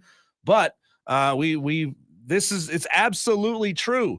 Winning games hurts your draft stock. And we talked about that with Brian Baldinger as well that day we had him on just a couple of weeks ago, because I think I asked him the question about how do you balance, like trying to get a better pick, but also trying to build a winning culture. And if you remember, his answer was there is no balance. You win games. It's true. Which, look, I'm not pushing back on that. However, while he played the game, and I respect his opinion, the reality is in order to build and get draft picks like Mark Schlereth told us a couple of weeks ago, Diesel, you've got to have good draft picks. Like, nobody wants 8 guys from the 5th round, and the Panthers, as good as they've looked over the past few weeks, here's what can be true at the same time.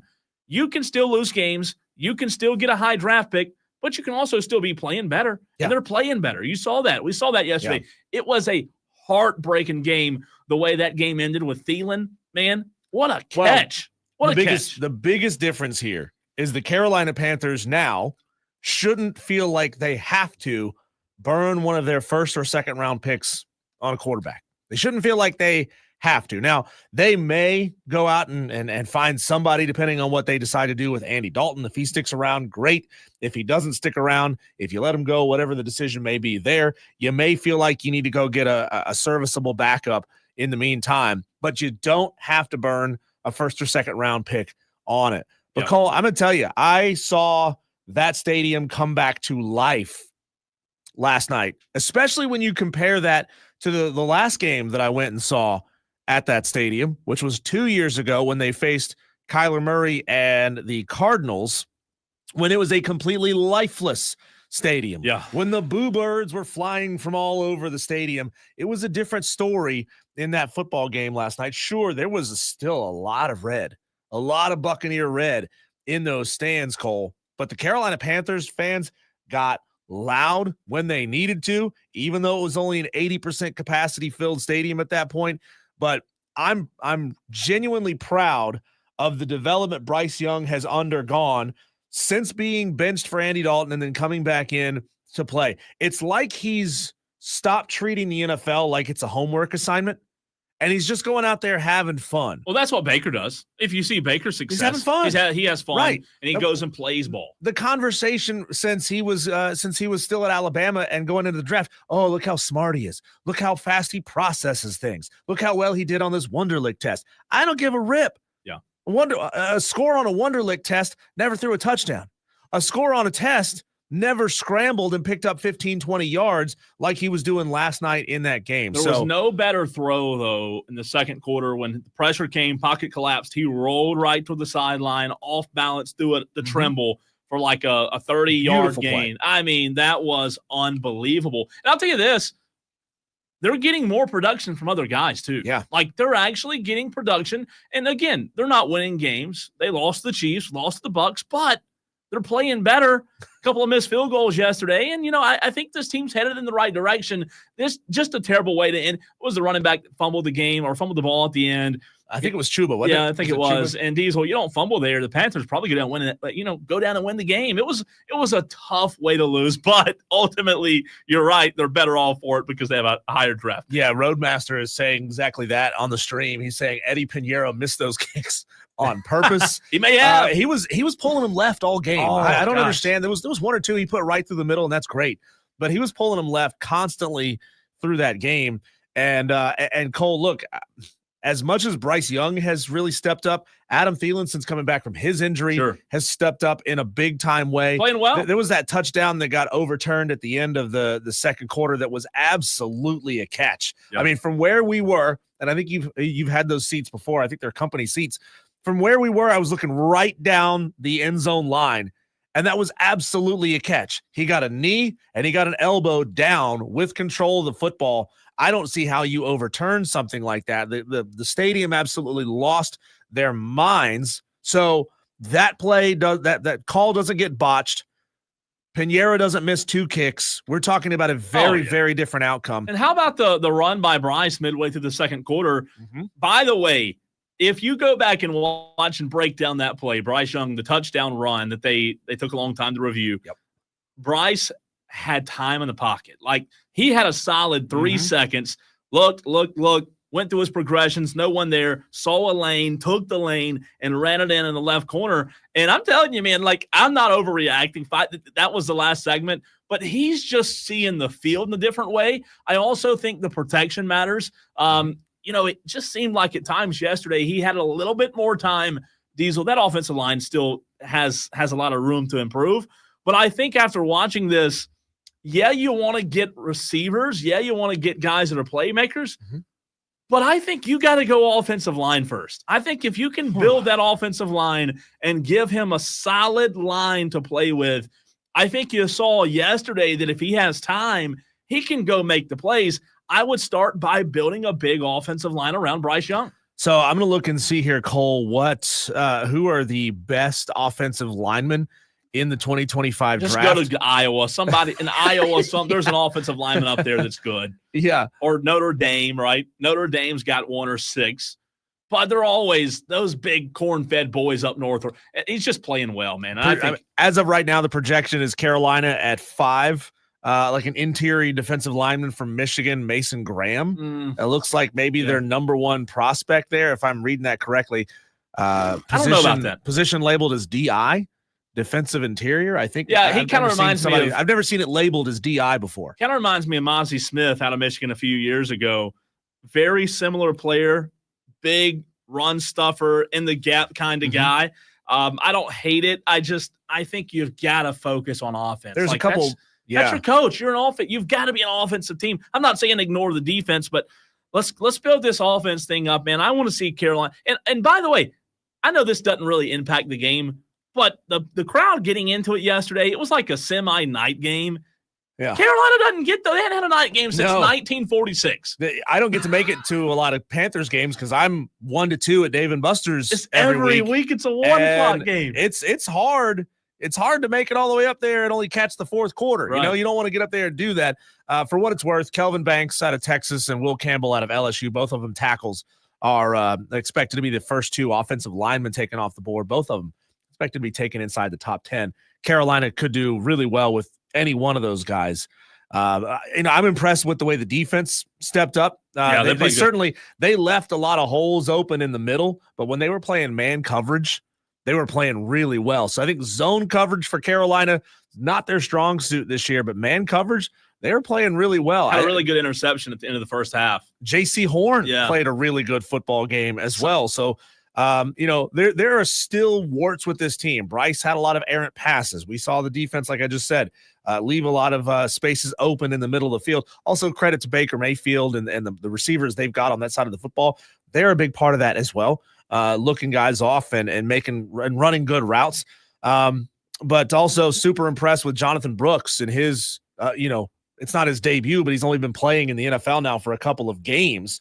And, man, Jonathan Brooks looks like a really, really good second running back option to Chuba Hubbard. Now, if Chuba could just hold on to that football, we're talking about a possible win or a probable win. That is if Eddie Pinheiro could kick it straight at that point. Let's go to the phone lines where Mountain Gamecock has faithfully been waiting through the segment. Mountain Gamecock, you are on or in Wire to Wire. What's on your mind, buddy? Yeah, man. I want to ask you a question. Who has SMU beat this year? It's a good question. Louisville. Yeah. That's it. They have not beaten anybody else that is even good. They're only Who has Clemson beat? But SMU does have 6 wins over bowl eligible teams. They have a 48-25 win over a ranked Pitt. They have a top 5 scoring offense and a top 20 scoring defense. Only losses to 10-2 BYU to 3 points. Yeah, but who have they beat? I mean, the bowl eligible. Well, nobody, because they're in the ACC. Yeah, so Mountain Gamecock, are you one of those guys that it's like if it's not an SEC win, it doesn't really count? Well, no. I mean, who did SMU beat outside of their conference? Nobody. They had a couple of, nobodies they played, but a couple of Joes. Who has Clemson beat? Nobody. Correct.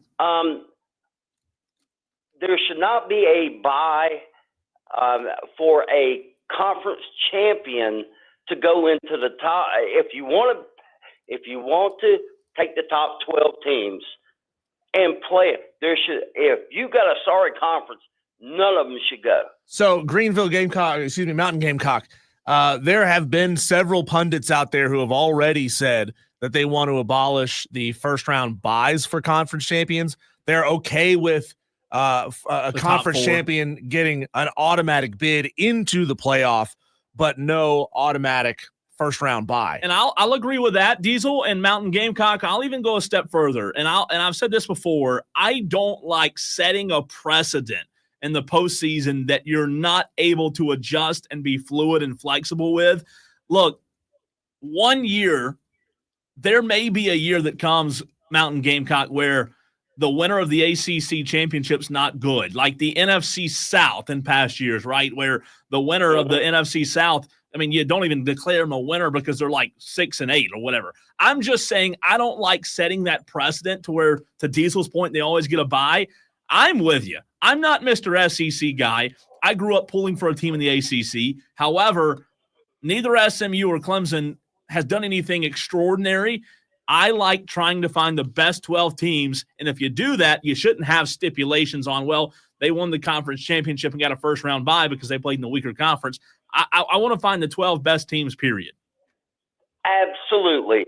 And one more thing, App State fired their coach, you said, right? They did. Your man should be Sean Elliott as the head coach at App State out of South Carolina. He came from App State, offensive line coach at South Carolina under Spurrier, went to Georgia State and went crazy there with great teams. That's your coach. What do you think, Diesel? Sean Elliott was sub 500 at Georgia State. Why the hell? I get that he's a great guy, and I love him as a coach. I absolutely adore Sean Elliott as a coach. He's one of those dudes who will headbutt a player with a helmet on because he's nuts, and that jacks up a team, and I love that. But sorry, I have no interest whatsoever in a coach that's sub 500 as a head coach. But who would win? Who would have a winning record there, though, at Georgia State? Well, he didn't get it done. Nobody wins there. Yeah, though. but he did go to bowl games. He did go. I think that's a tough place. Georgia State. Yeah, I don't think it'd be an A+ higher, but I think Georgia State's a tough place.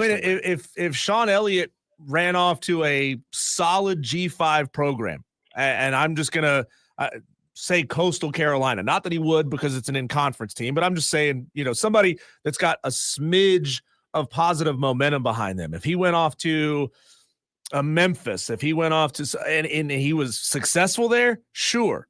But I don't want to. I'm not interested in hiring a sub 500 coach.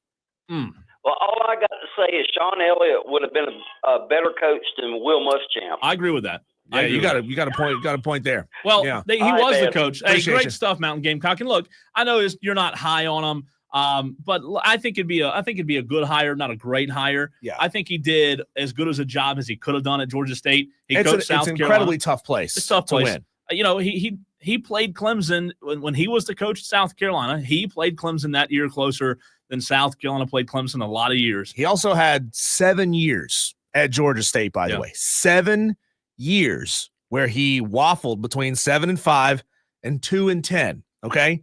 He's got the same resources as everybody else in the Sun Belt Conference. He's sitting there in downtown Atlanta, recruiting the state of Georgia, just like everybody else. Sorry, that's not good enough to make me want to hire him at my school. Texter says, I'm a Clemson fan, but South Carolina deserves to be in the playoffs this year because they are the hottest team the last month of the season. Plus, they played 8 ranked teams this year. Beamer also has a better record, 29-21 in his first 50 games than Spurrier's first 50 games at South Carolina, which was 28-22. Hopefully, both Clemson and South Carolina can get in the playoffs this year. We'll get back into that conversation on the other side with Clemson, South Carolina. And despite losing on Saturday, Clemson still had a good day. How'd that happen? We'll tell you next.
213 Tolos in the stream right now on Twitter, Facebook, and YouTube, where you can watch the show live every day, 3 to 7. You turn it on and leave it on. That's what a Tolo is. That's exactly right, Madcraft. Good banter all day today on the stream. I evidently am avoiding questions. Madcraft says, I'm telling you, you have not given me a single thing to disprove my arguments. Why would I waste my minutes? Madcraft, number one, Diesel and I are doing a live radio show. Number two, I have a phone here, a screen here, a screen here, another screen here, a screen here, a screen here, a screen here, and a screen here that I have to, during the break, do things on. I don't have time to sit here and chat 45-minute worth of answers, but if you would call in, guess what? We discuss it on the phone lines. 844. Knock it out in like 4 minutes. Yeah, we could do it right now. 844-FAN phone. You know the number. I don't have to tell you the number, but I don't have time to sit here and write a biography, 6-paragraph essay like I did back in the day. Well, no, that'd be a lie too. About why you could just get ChatGPT. That's right. For you. I don't even know what you're asking. That's the question. I don't even know what you're asking about Miami. I'm avoiding questions. Well, here's the problem. I don't know. You're not telling him what he wants to hear about Miami. Ergo, you're a hater of Miami. You don't like Miami. You're not making the right points about Miami. You're not telling him what he wants to hear. He said, you're making me look I have no desire to make you look stupid on the radio. Who have I made look stupid on the radio? Name one person. I'm not trying to make you look stupid. We make ourselves look stupid. Yeah, and that's fine. I want to debate. I've been chatting with you this whole time. I have a time to spend to send a sentence worth of messages, Madcraft, but I'm not trying to make you look stupid on the radio. Nobody knows your real name. I'm not going to make you look stupid. I can guarantee you, if you call in and ask me a question, I'll answer it. I'm no intent to make you look stupid. None. Zero. Call in. Ask the question. Ask 6 questions. I don't care. You can do it this segment or next segment. We're talking college football, but my intent's not to make you look stupid. I just don't know what you're genuinely asking. If you want me to tell you how great Miami is, I'm not going to do that because I don't think they're great. I think they're vulnerable. I've said it all year long. Diesel and I have talked about it, but again, just call in and ask. Nobody's intent is to make anybody look stupid. Diesel and I, we do a good enough job of that every day, right? Texter says, Lefty Tiger, does the winner of SMU and Clemson get a bye, even though they are ranked so low? Well, if they are the 5th highest ranked conference champion, the answer is no. Yeah. Just depends on what happens around them and the rankings around them. And they'll probably end up being the highest ranked, right? Yeah. I mean, you look at the way it stands right now, Cole. Oregon, if the season were to finish right now, Oregon would get a bye because they'd be the highest ranked Big Ten team. Texas would get a bye as the highest ranked SEC champion. Let's see here.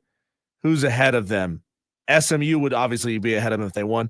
Let's see. Boise State, in all likelihood, would get the bye because they are ranked number 10. Arizona State out of the Big 12. So by default, if Clemson wins that game, they will be the 5th highest ranked conference champion and would not get a bye. Michael in Simpsonville texts the show and says, can you please chat with me? Butt hurt, LOL, says Michael in Simpsonville.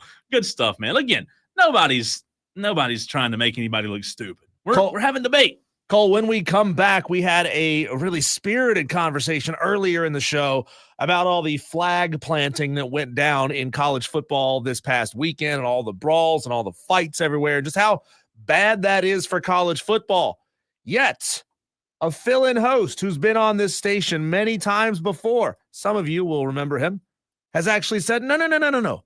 All of that is a good thing for college football, and here's why. What did he have to say, and are we buying it? That's next.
Cole, I'm watching a supercut right now of all the different on-field antics that led to brawls. Yes. Over the weekend. I'm watching Florida getting in a brawl after somebody from Florida tried to plant a flag. I'm seeing Ohio State and Michigan getting a brawl. They had to break out the damn pepper spray to separate them. I'm watching a North Carolina player chuck an NC State flag into the third row. I'm watching an Arizona State Sun Devils spike a trident into midfield. Let's be real. That's the coolest one, right? Out of all those, yeah, everybody can plant a flag, but not everybody has a damn trident to spike into the field at Arizona. Absolutely crazy scenes that we saw all across college football this past weekend, not to mention the brawl that happened between Virginia Tech and Virginia, and the guy from Notre Dame who punched a USC player in the face who was wearing a helmet. When will people learn to stop punching somebody in the head that's wearing a helmet? That's stupid. But hey, it is what it is. We saw an ugly scene play out in a lot of different stadiums. And man, it just shows you that the rivalry weekend brings out the worst in some people and it brings out the best in others. And here's what I wanted to get to. Here's what I teased. So you may know this name. I know our Tolos who have been listening to the station for a long time will know this name. Carter Bryant. He's filled in from time to time over the years, over the past 2 years or so. He's out of Louisiana, covers the LSU Tigers for his social media content. He posted this hot take, and he even puts the word hot take on there. So tell me how accurate you think he is. He says all this is actually good for college football because it's players showing they care about the brand and their university traditions in the NIL and transfer portal era. Either that or dudes just want to fight. What's your answer to this is good for college football? I think part of his statement can be true, but also part can be false. I don't think it's good for college football to see brawls. However, I do think what he said that can be true is you are seeing emotion of players who care about protecting their home field and, care about protecting their stadium and their turf. And, I don't think there's anything wrong with that at all. However, it can't lead to brawls. It can't lead to fights. It can't lead to what we saw this past weekend. So I think there's a little bit of truth there, but I just don't think you can excuse, even though earlier I said I like the flag planting, that doesn't mean I like brawls. I don't like the fights in college football. There's no place for it. It shouldn't happen. So, but sadly, Cole, here's what's going to happen. We're going to have police presence at every single stadium, every single week. I'm talking 30 to 40 uniformed officers stretched right across the field, and players from team A, you go to that side of the line of police officers. Players from team B, you go to the other side, and now you're separated by uniformed police officers with weapons. And that's what we're going to have to do to keep these idiots from planting flags, from taking helmets off and swinging them at each other, from getting into fights, Cole, because I don't know about you. I watched all these videos, every single one of them. And in almost every single one of them, I saw a dude go down on the ground with a crowd of people around him. Sometimes it was their own players going to pick him up. Sometimes it was players from the other team crowding around him. And look, I understand that I sound a little bit like Rob Brown right now, saying that inevitably the worst is going to happen. But Cole, what's to stop a dude on the ground with 4 or 5 opposing players around him from stomping that dude out? Yeah. It's somebody, well, it's 5 somebodies having the wherewithal to say, you know what I shouldn't do right now is stomp on this guy like I'm in a gang fight on the street somewhere. No, I get it. It's tough. And it's very, very, very close from becoming that. Luckily, what we saw this past weekend, as far as I know, none of those instances became that, Cole. But you got 300-pound dudes wearing helmets, punching each other, taking their helmets off and swinging them at each other. Somebody's going to get killed doing this. And all you people who are like, I love it, I think it's great, you don't want me to plant the flag, then beat me. What happened? Y'all are going to be also right there with me saying how terrible it is that some mother. Do I sound like that, by the way? Sometimes. That some mother and father are burying their child because somebody else he's never met on the other sideline wearing a different colored jersey from him couldn't control his damn emotions and swung a helmet and bashed him right in the side of the head and killed him on the field. This is how these things progress. It gets more violent and it gets worse and worse and worse. And all you idiots who say things like, this is actually good. I think it's great. Stop me if you don't want it to happen to your field. You're just waiting for it to happen to your stadium. You're waiting for it to happen at your stadium, and then you'll clutch your pearls and say, I'm appalled. Prayers up for the families. Stop.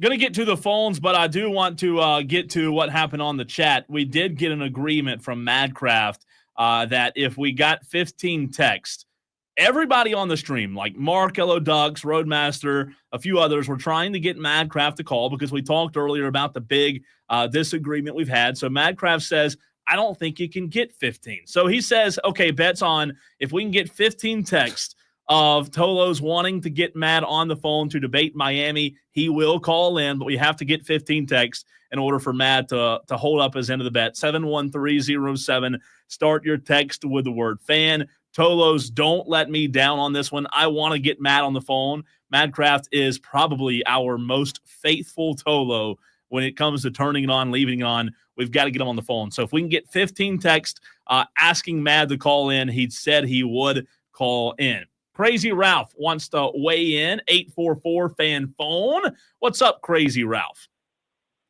Yeah, it's been a long time. I've been out of the area for about a year, and I've been waiting to call back, and that I didn't even know that you guys had a new guy in there. So there he is.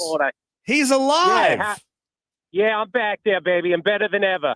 Let me tell you something. I'm gonna go ahead and eat a little crow here. Diesel knows all about it. I've never been a fan of Shane Beamer. Been pretty hard on the guy for the last several years, and rightfully so, because most of the time he acted like a friggin' moron until this year.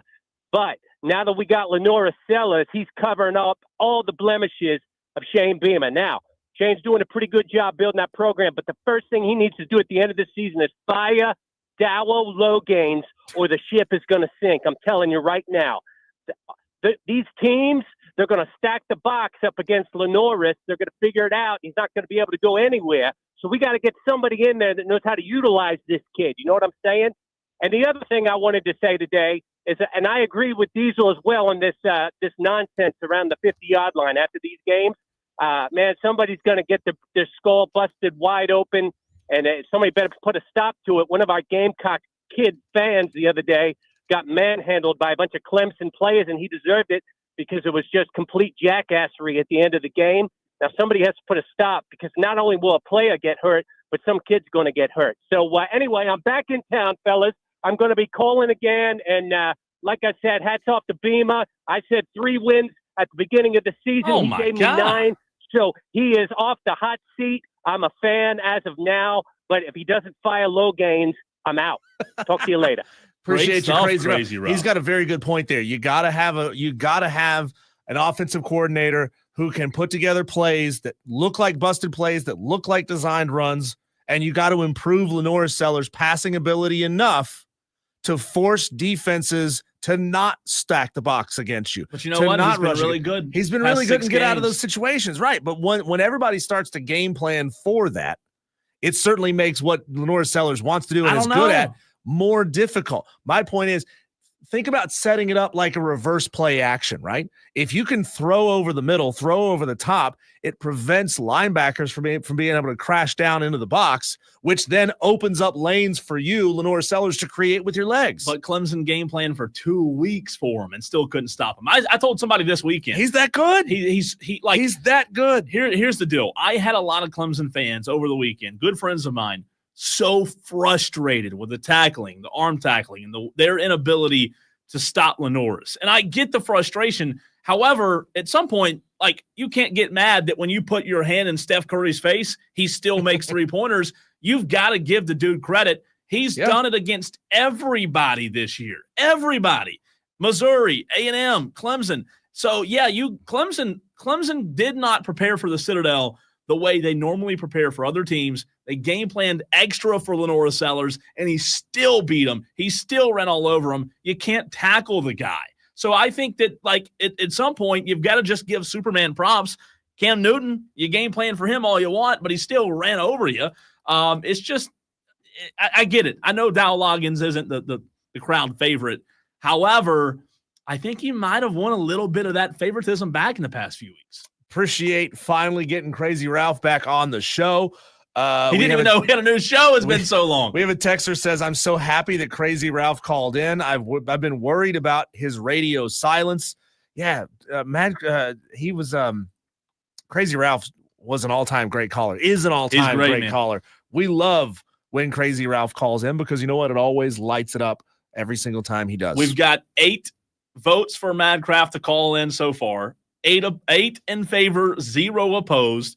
The only one that's opposed is Madcraft. So Madcraft, as of right now, you're safe. But if we do get 7 more texts wanting Madcraft to call in, I got bad news for you, buddy. You got to call in. We need 7 more because the conversation on the chat has been really, really good today. However, I saw this earlier. T-Swizzle, Oculus, their phones die today. Very interesting. I guess their service is out today. Did AT&T tower go down? Where are the Clemson? I mean, Tom said it. They talked junk last week, and they're not showing up. So, Cole, has anybody seen or heard anything from the coaching staffs involved? And I'm talking about Dave Dorn. I'm talking about, Matt Brown's not the head coach at North Carolina anymore. But has anybody heard from Ryan Day after the fact? Has anybody heard from the head coaches at Virginia and Virginia Tech saying that's not who we are as a program? That's not what I teach our players. Those are not the values that I instill into our players. I understand that it's a rivalry game, but we still have to have better control of our emotions. That is something I intend to teach my players and fix and vow that it never happens again with my program. Why have we not heard any of those coaches coming out and clearly flat out denouncing what happened? Here's audio from Ryan Day in his post-game press conference saying, I didn't know anything about it. I wasn't there. I didn't see it. Ryan, do you have comment on the melee that happened at midfield after the game? You had staff and assistant coaches that looked like they got bloodied during the skirmish. Yeah, I don't know all the details of it, but I know that bogus. These guys, are looking to, put a flag on our field, and our guys weren't going to let that happen. So, I'll find out exactly what happened. But, this is our field, and certainly, we're embarrassed with the fact that we lost the game. But there's some prideful guys in his team that weren't just going to let that happen. Just because you mumble through it, Ryan Day, doesn't make it any more true. You don't get to hang your head low. Does he not feel the end is near? Is the end near? It's got to be. Oh my God! It's got to be. How are you 47-1 against everyone not with the maize and blue M on their forehead? That's so bad. And you're 1-4 against Michigan. It's absurd. Bad. I understand defending your players, Ryan. I understand not throwing them under the bus before they have to go play in a playoff game, before they get prepared, because then you create a rift. Oh, coach doesn't really have our backs. No, nobody should have that kind of behaviors back. Nobody. And it's the world we live in, man. It's the social media world where you feel like you can say whatever you want to say to somebody as long as you're hiding behind a keyboard, which you would never, ever say in real life. It's getting out of control, man. And we're going to have a situation where there's no more civility left in this game. And teams are going to have to go straight to their locker rooms, and they're going to have to be separated by uniformed police officers to prevent this from happening. Speaking of hiding behind a keyboard, we're up to 13 votes for Madcraft to call in. 13, Madcraft. 2 more, and you have to face the music. I hate to tell you, but the Tolos, look, Scotty from BMW, everybody has got CJ from Greer. They're wanting to hear. Shane Barrett wants to hear from you. Texter says Clemson fans are probably all busy getting their Duke basketball gear out. Keith and TR. Is that your favorite Clemson Tiger is Cooper Flagg? Is that what you're trying to say? Well, it could possibly could be. No, I think coaches, I think Dabo and Shane Beamer Diesel have an opportunity to figure out a solution. Dabo talked about it last night, but they've got to figure out a solution, man, like to prevent this from happening. Joey says, call in Madcraft. We're up to 14 now. 1 more Madcraft. And I hate to tell you, but it's going to be trouble for you. Diesel, I don't like what Ryan Day said, though. You're right. He did not face the music. Ryan Day did.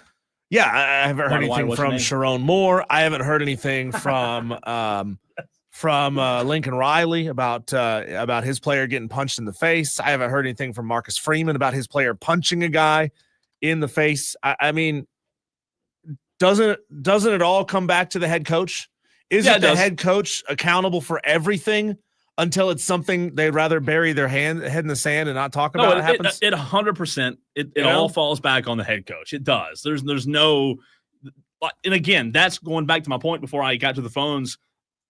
Dabo and Shane Beamer have an opportunity to come up with something to set a precedent, Diesel, of not allowing this to happen. And maybe it's, threatening NIL money. I don't know what it is, but there's got to be something that allows this to become a more, because look, the problem is there's no structure to take it away because the university didn't give it to them until we get to profit sharing, revenue sharing. Well, you can't take money away from them because the university is not the one who's giving them the NIL money. I think the first step, though, is, and I'm sorry, Clemson, going to get to the phone shortly, nobody should be allowed on the field after the game. You pay a ticket, you pay Diesel to sit in the stands. Yeah. I don't care if you have a tradition of meeting at the Paul. Sit your butt in the stands and leave like everybody else does. I think it was Mark L.O. Ducks who texted in earlier and saying, why can't schools keep fans off the field, like from rushing the field? I was like, is it that they can't or is that they won't? That's right. You're right. No, because I agree with that. They kind of, even though there's a fine for it, they kind of like seeing themselves on TV with 50,000 fans standing at midfield. All right, Diesel, the people have spoken. We have had the texts that have come in, and we hit 15. Lefty Tiger was the final straw, and because of that, our favorite Tolo, again, I don't want to say that because then other Tolos will get mad. Madcraft has called in. Madcraft, the floor is yours. I am going to answer every question you ask. Well, first off, I am the favorite. Okay, you are. Okay, he enters Rome like a conquering hero. No, I just want to. I'm trying not to be repetitive. Broken record over here, but so you're saying you don't think Miami should make the playoffs? I do not think they should make the playoffs. No. Okay, who should replace them? That's a good question. That's a fair question. Let's look at the teams that are on the bubble, Madcraft, right? Well, let's first address Miami. If Miami doesn't play for the ACC championship, which they're not, which means they're not going to win it, they would have to get in. 10-2. That's right. They finished 10-2. They would have to get in with an at-large. I can't say that a loss to Georgia Tech and Syracuse are good losses. Can you? They were barely losses. Now look. Now at the same time, those teams were. But Georgia Tech was 7-5. Syracuse was 9-3. Okay. Alabama lost to 6-6 Arkansas, and they only scored 3 points. 3 points. Yeah. No, I'm with you. That's you fair. know what I'm saying? Yeah. So I mean, I don't understand. I'll take another example. Ohio State has 2 losses. Who have they beaten? Madcraft, what has Miami done defensively that tells you they could stand up to a playoff opponent?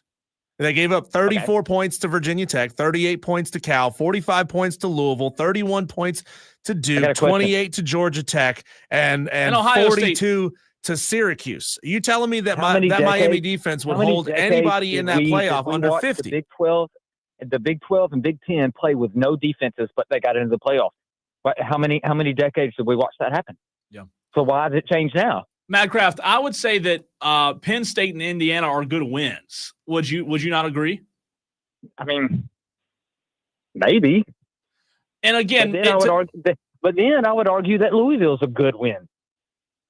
Yeah, I mean, I don't think it's a solid win. Then I would argue that Florida is a good win. Florida beat the brakes off of Ole Miss, who beat the brakes off of South Carolina at home. Yeah. No, that's a fair argument. However, here's my thing about it is there was never a 2-loss team sniffing the playoffs until last year. And we're in a whole new playoff structure. And hold on. And they shafted a ACC team to put Bama in, an undefeated ACC team, right? That was the only time a 2-loss team ever even stick it. So now that we've gone to 12, Why should a 3-loss team even snip it when there's 2-loss teams? Well, let me ask you this. Let's answer your let me answer your first question you asked me, and also answer that question. You asked about who should get in over them. A 3-loss Ole Miss, right? They have losses to Kentucky, which is not a good loss, LSU, and Florida. Those are Ole Miss's 3 losses. You mentioned Ole Miss and their the common opponent there. A 3-loss Ole Miss doesn't have the best losses, but they do have wins over Georgia, over South Carolina, which is looked at now as a good win. Do you not feel like Ole Miss should get in over Miami if those two were head to head? No, because and this brings me back. We're running all the way back to the circle. Starting from the beginning of the year, should everybody except the SEC be starting at a disadvantage because they don't play in the SEC? I'm sorry that y'all rank all your teams in the top 25 every year. We don't get that opportunity. We have to play with what we've got. We won 10 games this year with the best offense of the nation, number 1 in almost all statistical categories. You want to keep that out of the playoffs? Now, Madcraft, let me ask you this question. I'm with you. You made a lot of fair points. However, Diesel and I have talked about this several times this year.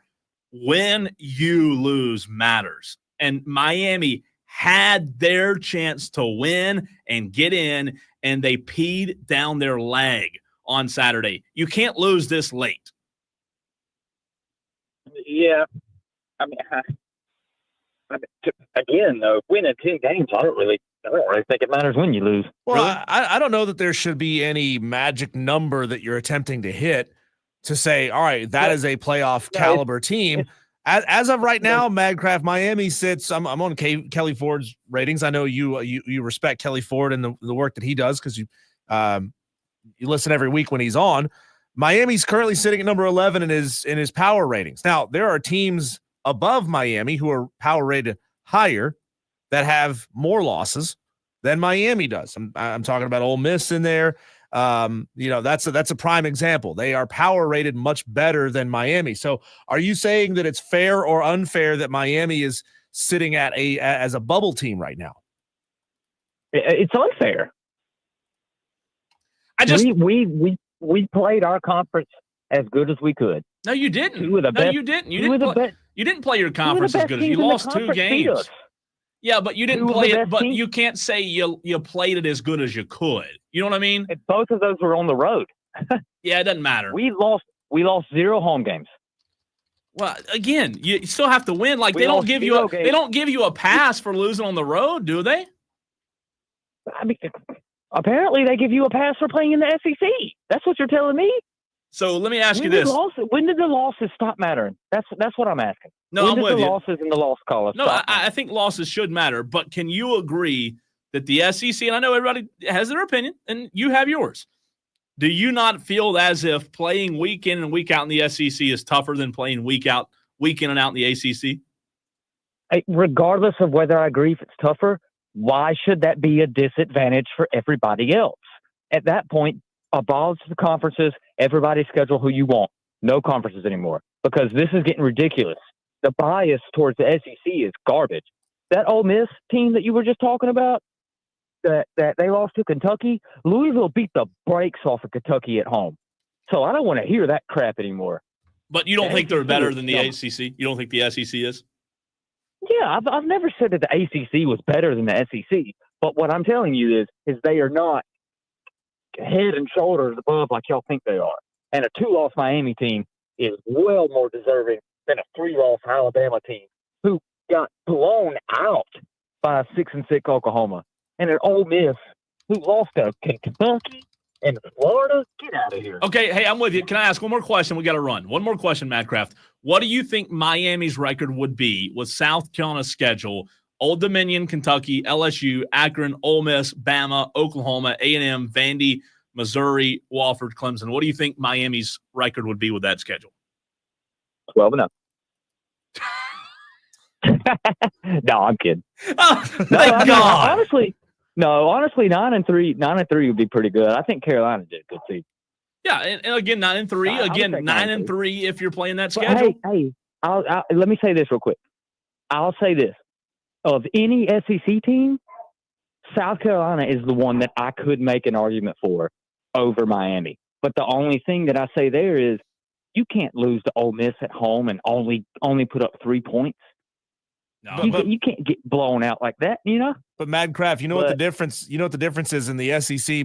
Most of the time they can stop somebody from scoring. And Miami can't stop anybody from scoring. Right. Well, all of those blowouts I just told you, none of those people stopped them from scoring.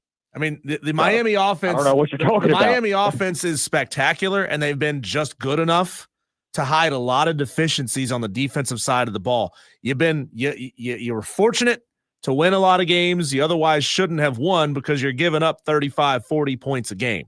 If you didn't have Cam Ward, if you had literally anybody else at quarterback, you're probably not doing that, and you're talking about more like a 6-6 team.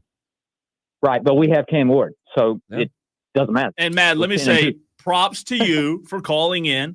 I gave you grief, but it was all in love. I love you, and appreciate you being a Tolo. Hey, I do have one more thing. Yeah. Diesel. Yes. You know how when they kick field goals, you know how they raise up the net behind it? Mm-hmm. Okay, you know how they put up nets down the first and third base lines of baseball games now? Yeah. Just raise those up at the end of football games. Nobody gets on the field. Nets and college football. I say we put up an electric fence. Or how about moats with sharks with freaking laser beams? But you on don't their want heads? violence. You can't put up an electric fence. Yeah, but violence beats, but you got to fight fire with fire. All right. David Hood, that's next.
he was fun to watch. He kind of put the Gamecocks on his shoulders and won that football game for him. And, kudos to him. He played, running the football, a fantastic ball game, and, kind of brought a little sanity maybe back to the rivalry right up until the final gun sounded, and then the insanity started again. But, that's kind of the big takeaway. And, if you're, on the Clemson side, you sit there and go, holy cow, led for all but 68 seconds of the game and had maybe the best defensive player on the sideline all but 4 snaps of the fourth quarter, and, threw some opportunities away on offense. And you sit back and go, holy cow, should have won that football game. But coaching and a few, little mistakes really cost them. Yeah, David, football is a game of adjustments. You do this, the other team does that. Talk about the second half of that football game, and specifically the fourth quarter where South Carolina just shut Clemson down defensively. I mean, Clemson went 4 for 20 rushing the ball in the fourth quarter, 15 plays for 79 yards to South Carolina's 191 in the fourth quarter of that football game. What did you see in your mind? If you want to go a percentage, that's totally fine here. What percentage of what happened in that fourth quarter was on South Carolina's adjustment and Clemson's failure to adjust? I mean, I think it was, you can put it right on both, right down the middle on both. South Carolina, did a good job. I thought Clemson got really predictable, as they sometimes do. And, I think sometimes coaches, you typically want to, do what you call play the sheet. And when South Carolina kicked the field goal, I guess it was, to go down 14-10, I thought to myself, well, if I'm Clemson right here, I'm not running Maffa. I'm going to run a little QB run and kind of mix it up a little bit, go back to that quick game.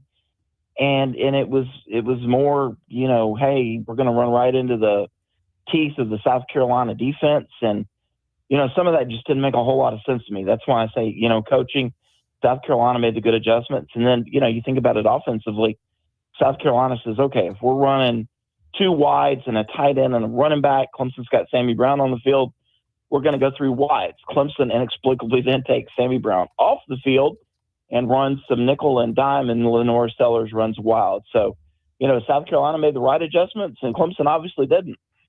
David, I was watching the game again yesterday morning. I thought that Cade Klubnik missed a few opportunities to extend drives that maybe could have put Clemson up 21-7, possibly even 28-7, in the second half. One of the throws was in the first half. One was in the second half. They were both slants from each side of the formation. One was to Antonio Williams, and they were both on third down, funny enough. And Cade just put it hot and high. And those are throws that you're just supposed to make as a veteran quarterback. And I'm just not sure what the disconnect is there. But do you view those 2 plays in particular as big as I did? Yeah, the second one that you're talking about was to Brian Wesco. And if he just kind of, puts a little touch on it, leads him a little bit, that's going to the house. That's not coming back. And he did. He just puts too much on him sometimes. And, that's kind of been his deal since he arrived. He can make some beautiful throws, and then there's other throws. I think about it. You start the season, the regular season, with a throw to the feet of a wide open Maffa. And then you end the regular season with a throw that is tipped to Maffa when you should have been going to the end zone. So kind of how fitting is that the regular season begins that way and it kind of ends that way. David, can you tell us when Clemson football hired Fran Brown? Because that postgame interview on the field with Fran Brown was fantastic for Syracuse after the win. And I understand that he and Dabo had a FaceTime call yesterday. What can you tell us about that call? Well, Fran called out Dabo back during the ACC football kickoff, which was hilarious because everybody knows Dabo's got the basketball court at his house. He told the contractors to do away with the huge garage and turn all of that into a basketball court. And he brings in players and recruits and other coaches and plays in there. I've been in there and played a little bit. It's a lot of fun. And Fran Brown said he understands that Dabo's a hooper and he thinks he could beat him. He thinks he could take him. And, what he doesn't understand about Dabo's a chucker. I mean, that's what Dabo, he's a chucker. And, that's the old Seinfeld episode. So they had already been talking a little bit, and Fran Brown knew what was at stake. This is a Syracuse team that, everybody probably thinks about that primetime game against Pitt where they stunk it up. McCord threw all the interceptions, the pick sixes, but they have, kind of quietly been playing well. And all of a sudden you look up and, this is a Syracuse team with a pretty good record, and Miami kind of turned into who we thought they might be. They've come away with some escapes, whether you think officials or just been lucky or, I think they've won some games because they've had the best player on the field in Cam Ward. They kind of stunk it up. So Fran Brown calls Dabo Swinney and says, hey, I did it for you. You're in the ACC championship game because of me. And I just think that's great. And I asked Dabo, I said, what did he say to you? Apparently it wasn't really PG. So Dabo declined to tell us what it was all about. David Hood, TigerNet.com. David, Dabo said earlier last week, and I believe a press conference that you were at, that this was a game that people got fired over. A lot of disappointed Clemson fans after Saturday's loss, where you said it, they led just about the entirety of the game except for the final moments when it mattered most. Who do you think should get fired? I don't know that you think, who should get fired, but I think what you do at this point is kind of, take a look. Where were, some of the failures in some of the big games against Louisville, against South Carolina, when you go to coaching cost Clemson? Absolutely. You still tip your hat to the opponent and think, man, if Clemson had done this or done this or just done something that was halfway normal, not trick plays, they've probably got a couple more wins. And I was on the phone with somebody on the way home a little while ago, and they brought up a great point, man. If Clemson doesn't have some of these coaching failures, they really should be 11-1 this week, and not thinking about having to beat SMU to get into the college football playoff. There's just been some failures across the board, and I think there's been some people that have been brought in. I think Dabo's going to take a long look at his program once the games are over. Once everything is done, you're not going to fire anybody now or slide somebody up or down. But I think he's going to take a hard look at his program once this season's over. Yeah, David, what do you think that looks like in terms of something that we've probably asked you about every single week that we've had you on the show? When it comes to the transfer portal and the way NIL is used inside the transfer portal, I understand Dabo Swinney has tried to use the portal. They have made offers, but it's not necessarily getting the best of the best players to sign on the dotted line and come to Pickens County, South Carolina. But 0-2 on the season against SEC teams, clearly something has to happen there. In your mind, is this a catalyst that will lead to a more aggressive approach when it comes to those two items? Well, I mean, I think it helps. I don't think it's the catalyst to help, to a more, aggressive approach. I think that aggressive approach has already kind of been in the works. And, Dabo told us a few weeks ago, another writer said, hey, are you happy, with defensive ends? Do you wish you would have gone into the portal? And he was like, oh, man, I love my guys, love my roster. Probably not entirely true. And I think that Clemson's going to be aggressive in the portal now, and they understand that there's going to be money to spend, especially when July 1 rolls around. But, they've got some money to spend now. I think a defensive end is going to be an option. I think, maybe you take a look at a running back, a wide receiver, an offensive lineman in there, maybe a linebacker to provide depth, and at some point, maybe you take a look at a quarterback. You go and look at a freshman who knows that he has to come in next year and sit behind Cade a year, but will challenge Vizina, for the second job next year for a starting job. And, from everything I'm hearing, those kind of are what the coaching staff is going to go after. There are multiple positions that they are going to target.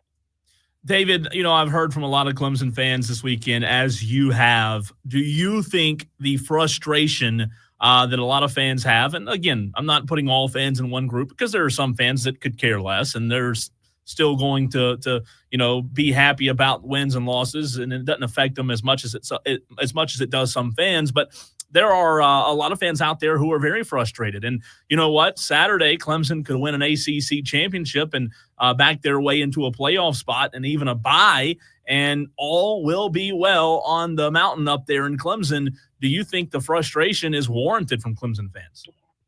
Oh, I think the frustration is very warranted. And, I'm not sure that winning an ACC championship and, getting into the playoff and all that will ease a lot of the frustration, because I think, I had a front row seat for 6 college football playoffs. I had a front row seat for 4 national championship games, for all of these ACC championships. I know what it looks like, and what we see out there every Saturday is not what that looks like. It is not. And winning an ACC championship Saturday would not change that. There's got to be some systemic changes within the program. There's got to be some other changes. If you say staff or support staff or whatever.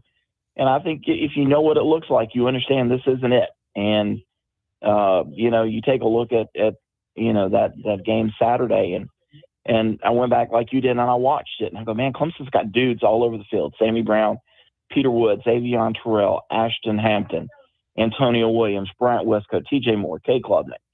Dudes all over the field. South Carolina have those kind of dudes everywhere. They had Lenore Sellers. I like Bam Knight. I like Kyle Kennard. They've got pieces. But this is a Clemson team that should be a lot better.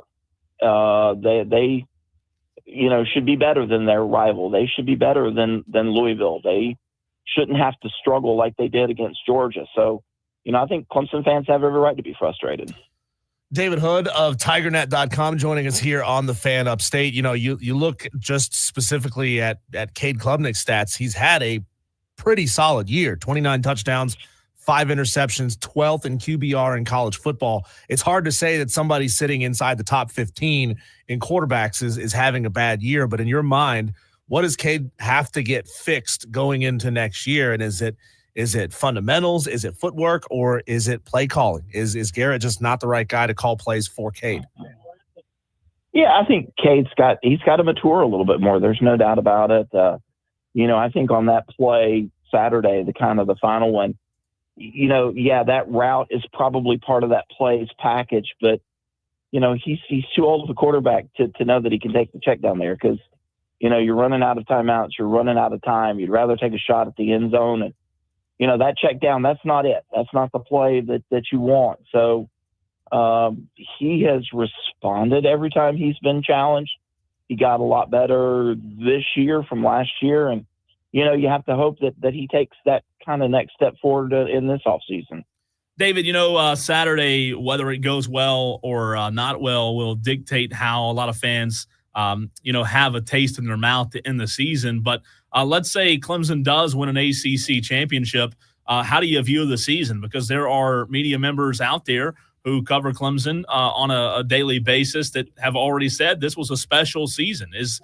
Based on what could happen Saturday, is this a special season in your eyes? Well, look, anytime if you can win an ACC championship, you make the college football playoff. That was kind of the goal, right?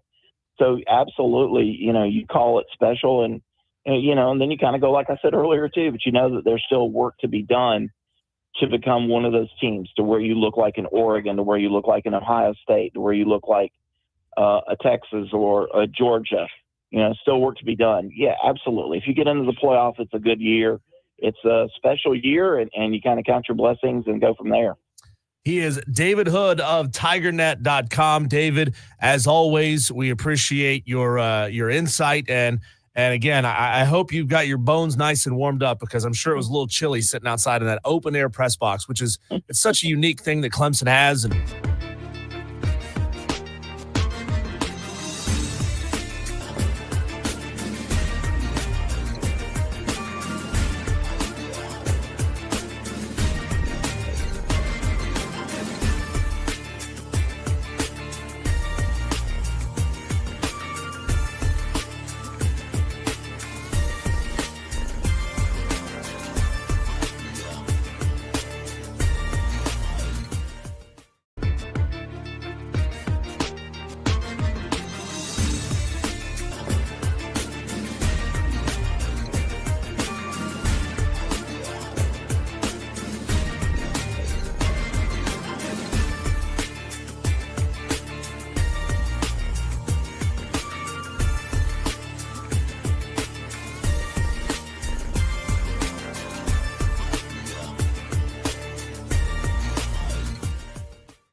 Cole, I'm going to tell South Carolinians something they really don't want to hear right now. Oh, no. Oh, no. South Carolina ranks 4th in the fastest growing states in 2023. I guess it takes a full year or 11 months and 2 days to get data back from the census. But South Carolina grew by 92,000 people in 2023. Puts us 4th place. And look, South Carolinians who don't want more people to move here, number one, I don't think the answer is to be less hospitable. I think the answer is to make those other states look more hospitable. Yeah. Florida, they got much nicer weather down in Florida than we have here in South Carolina. Texas, it's better. Wide open ranges, It's like being on a postcard. Florida grew by 374,000 people last year. Think about that. So all of you people who bitch and moan about the city of Greenville growing too fast, don't like it, don't like how all the woods are getting torn up and turning into housing developments. I get it. I don't like it either. But at least we're not Florida, who's growing at more than 4 times our rate. Yeah. Which is absurd. Texas grew by 315,000 people. North Carolina by 127,000 people. Georgia, Tennessee, Alabama, Oklahoma, all also made the list, Cole. And the only state outside of the South, well, Arizona made it too. But the only state north of the Mason-Dixon that made the top 10 is Ohio. Wow. IO. 29,000 people moved to Ohio last year. They're not moving here because it's the weather. They're moving here because their friends and family have already moved here and told them how damn nice it is. It's great. It's great. Yeah. Instead of saying, hey, we don't want you here in South Carolina, say you'd be much happier over there in Mississippi. Go Shane there. Barrett in Tuscaloosa says, I miss South Carolina. Shane, we miss you, buddy. We really do. All right, Gary Stokin, Peach Bowl CEO and president tomorrow. College football playoff predictions and much more. A Tuesday edition of Wire to Wire. We'll see you then. Toto.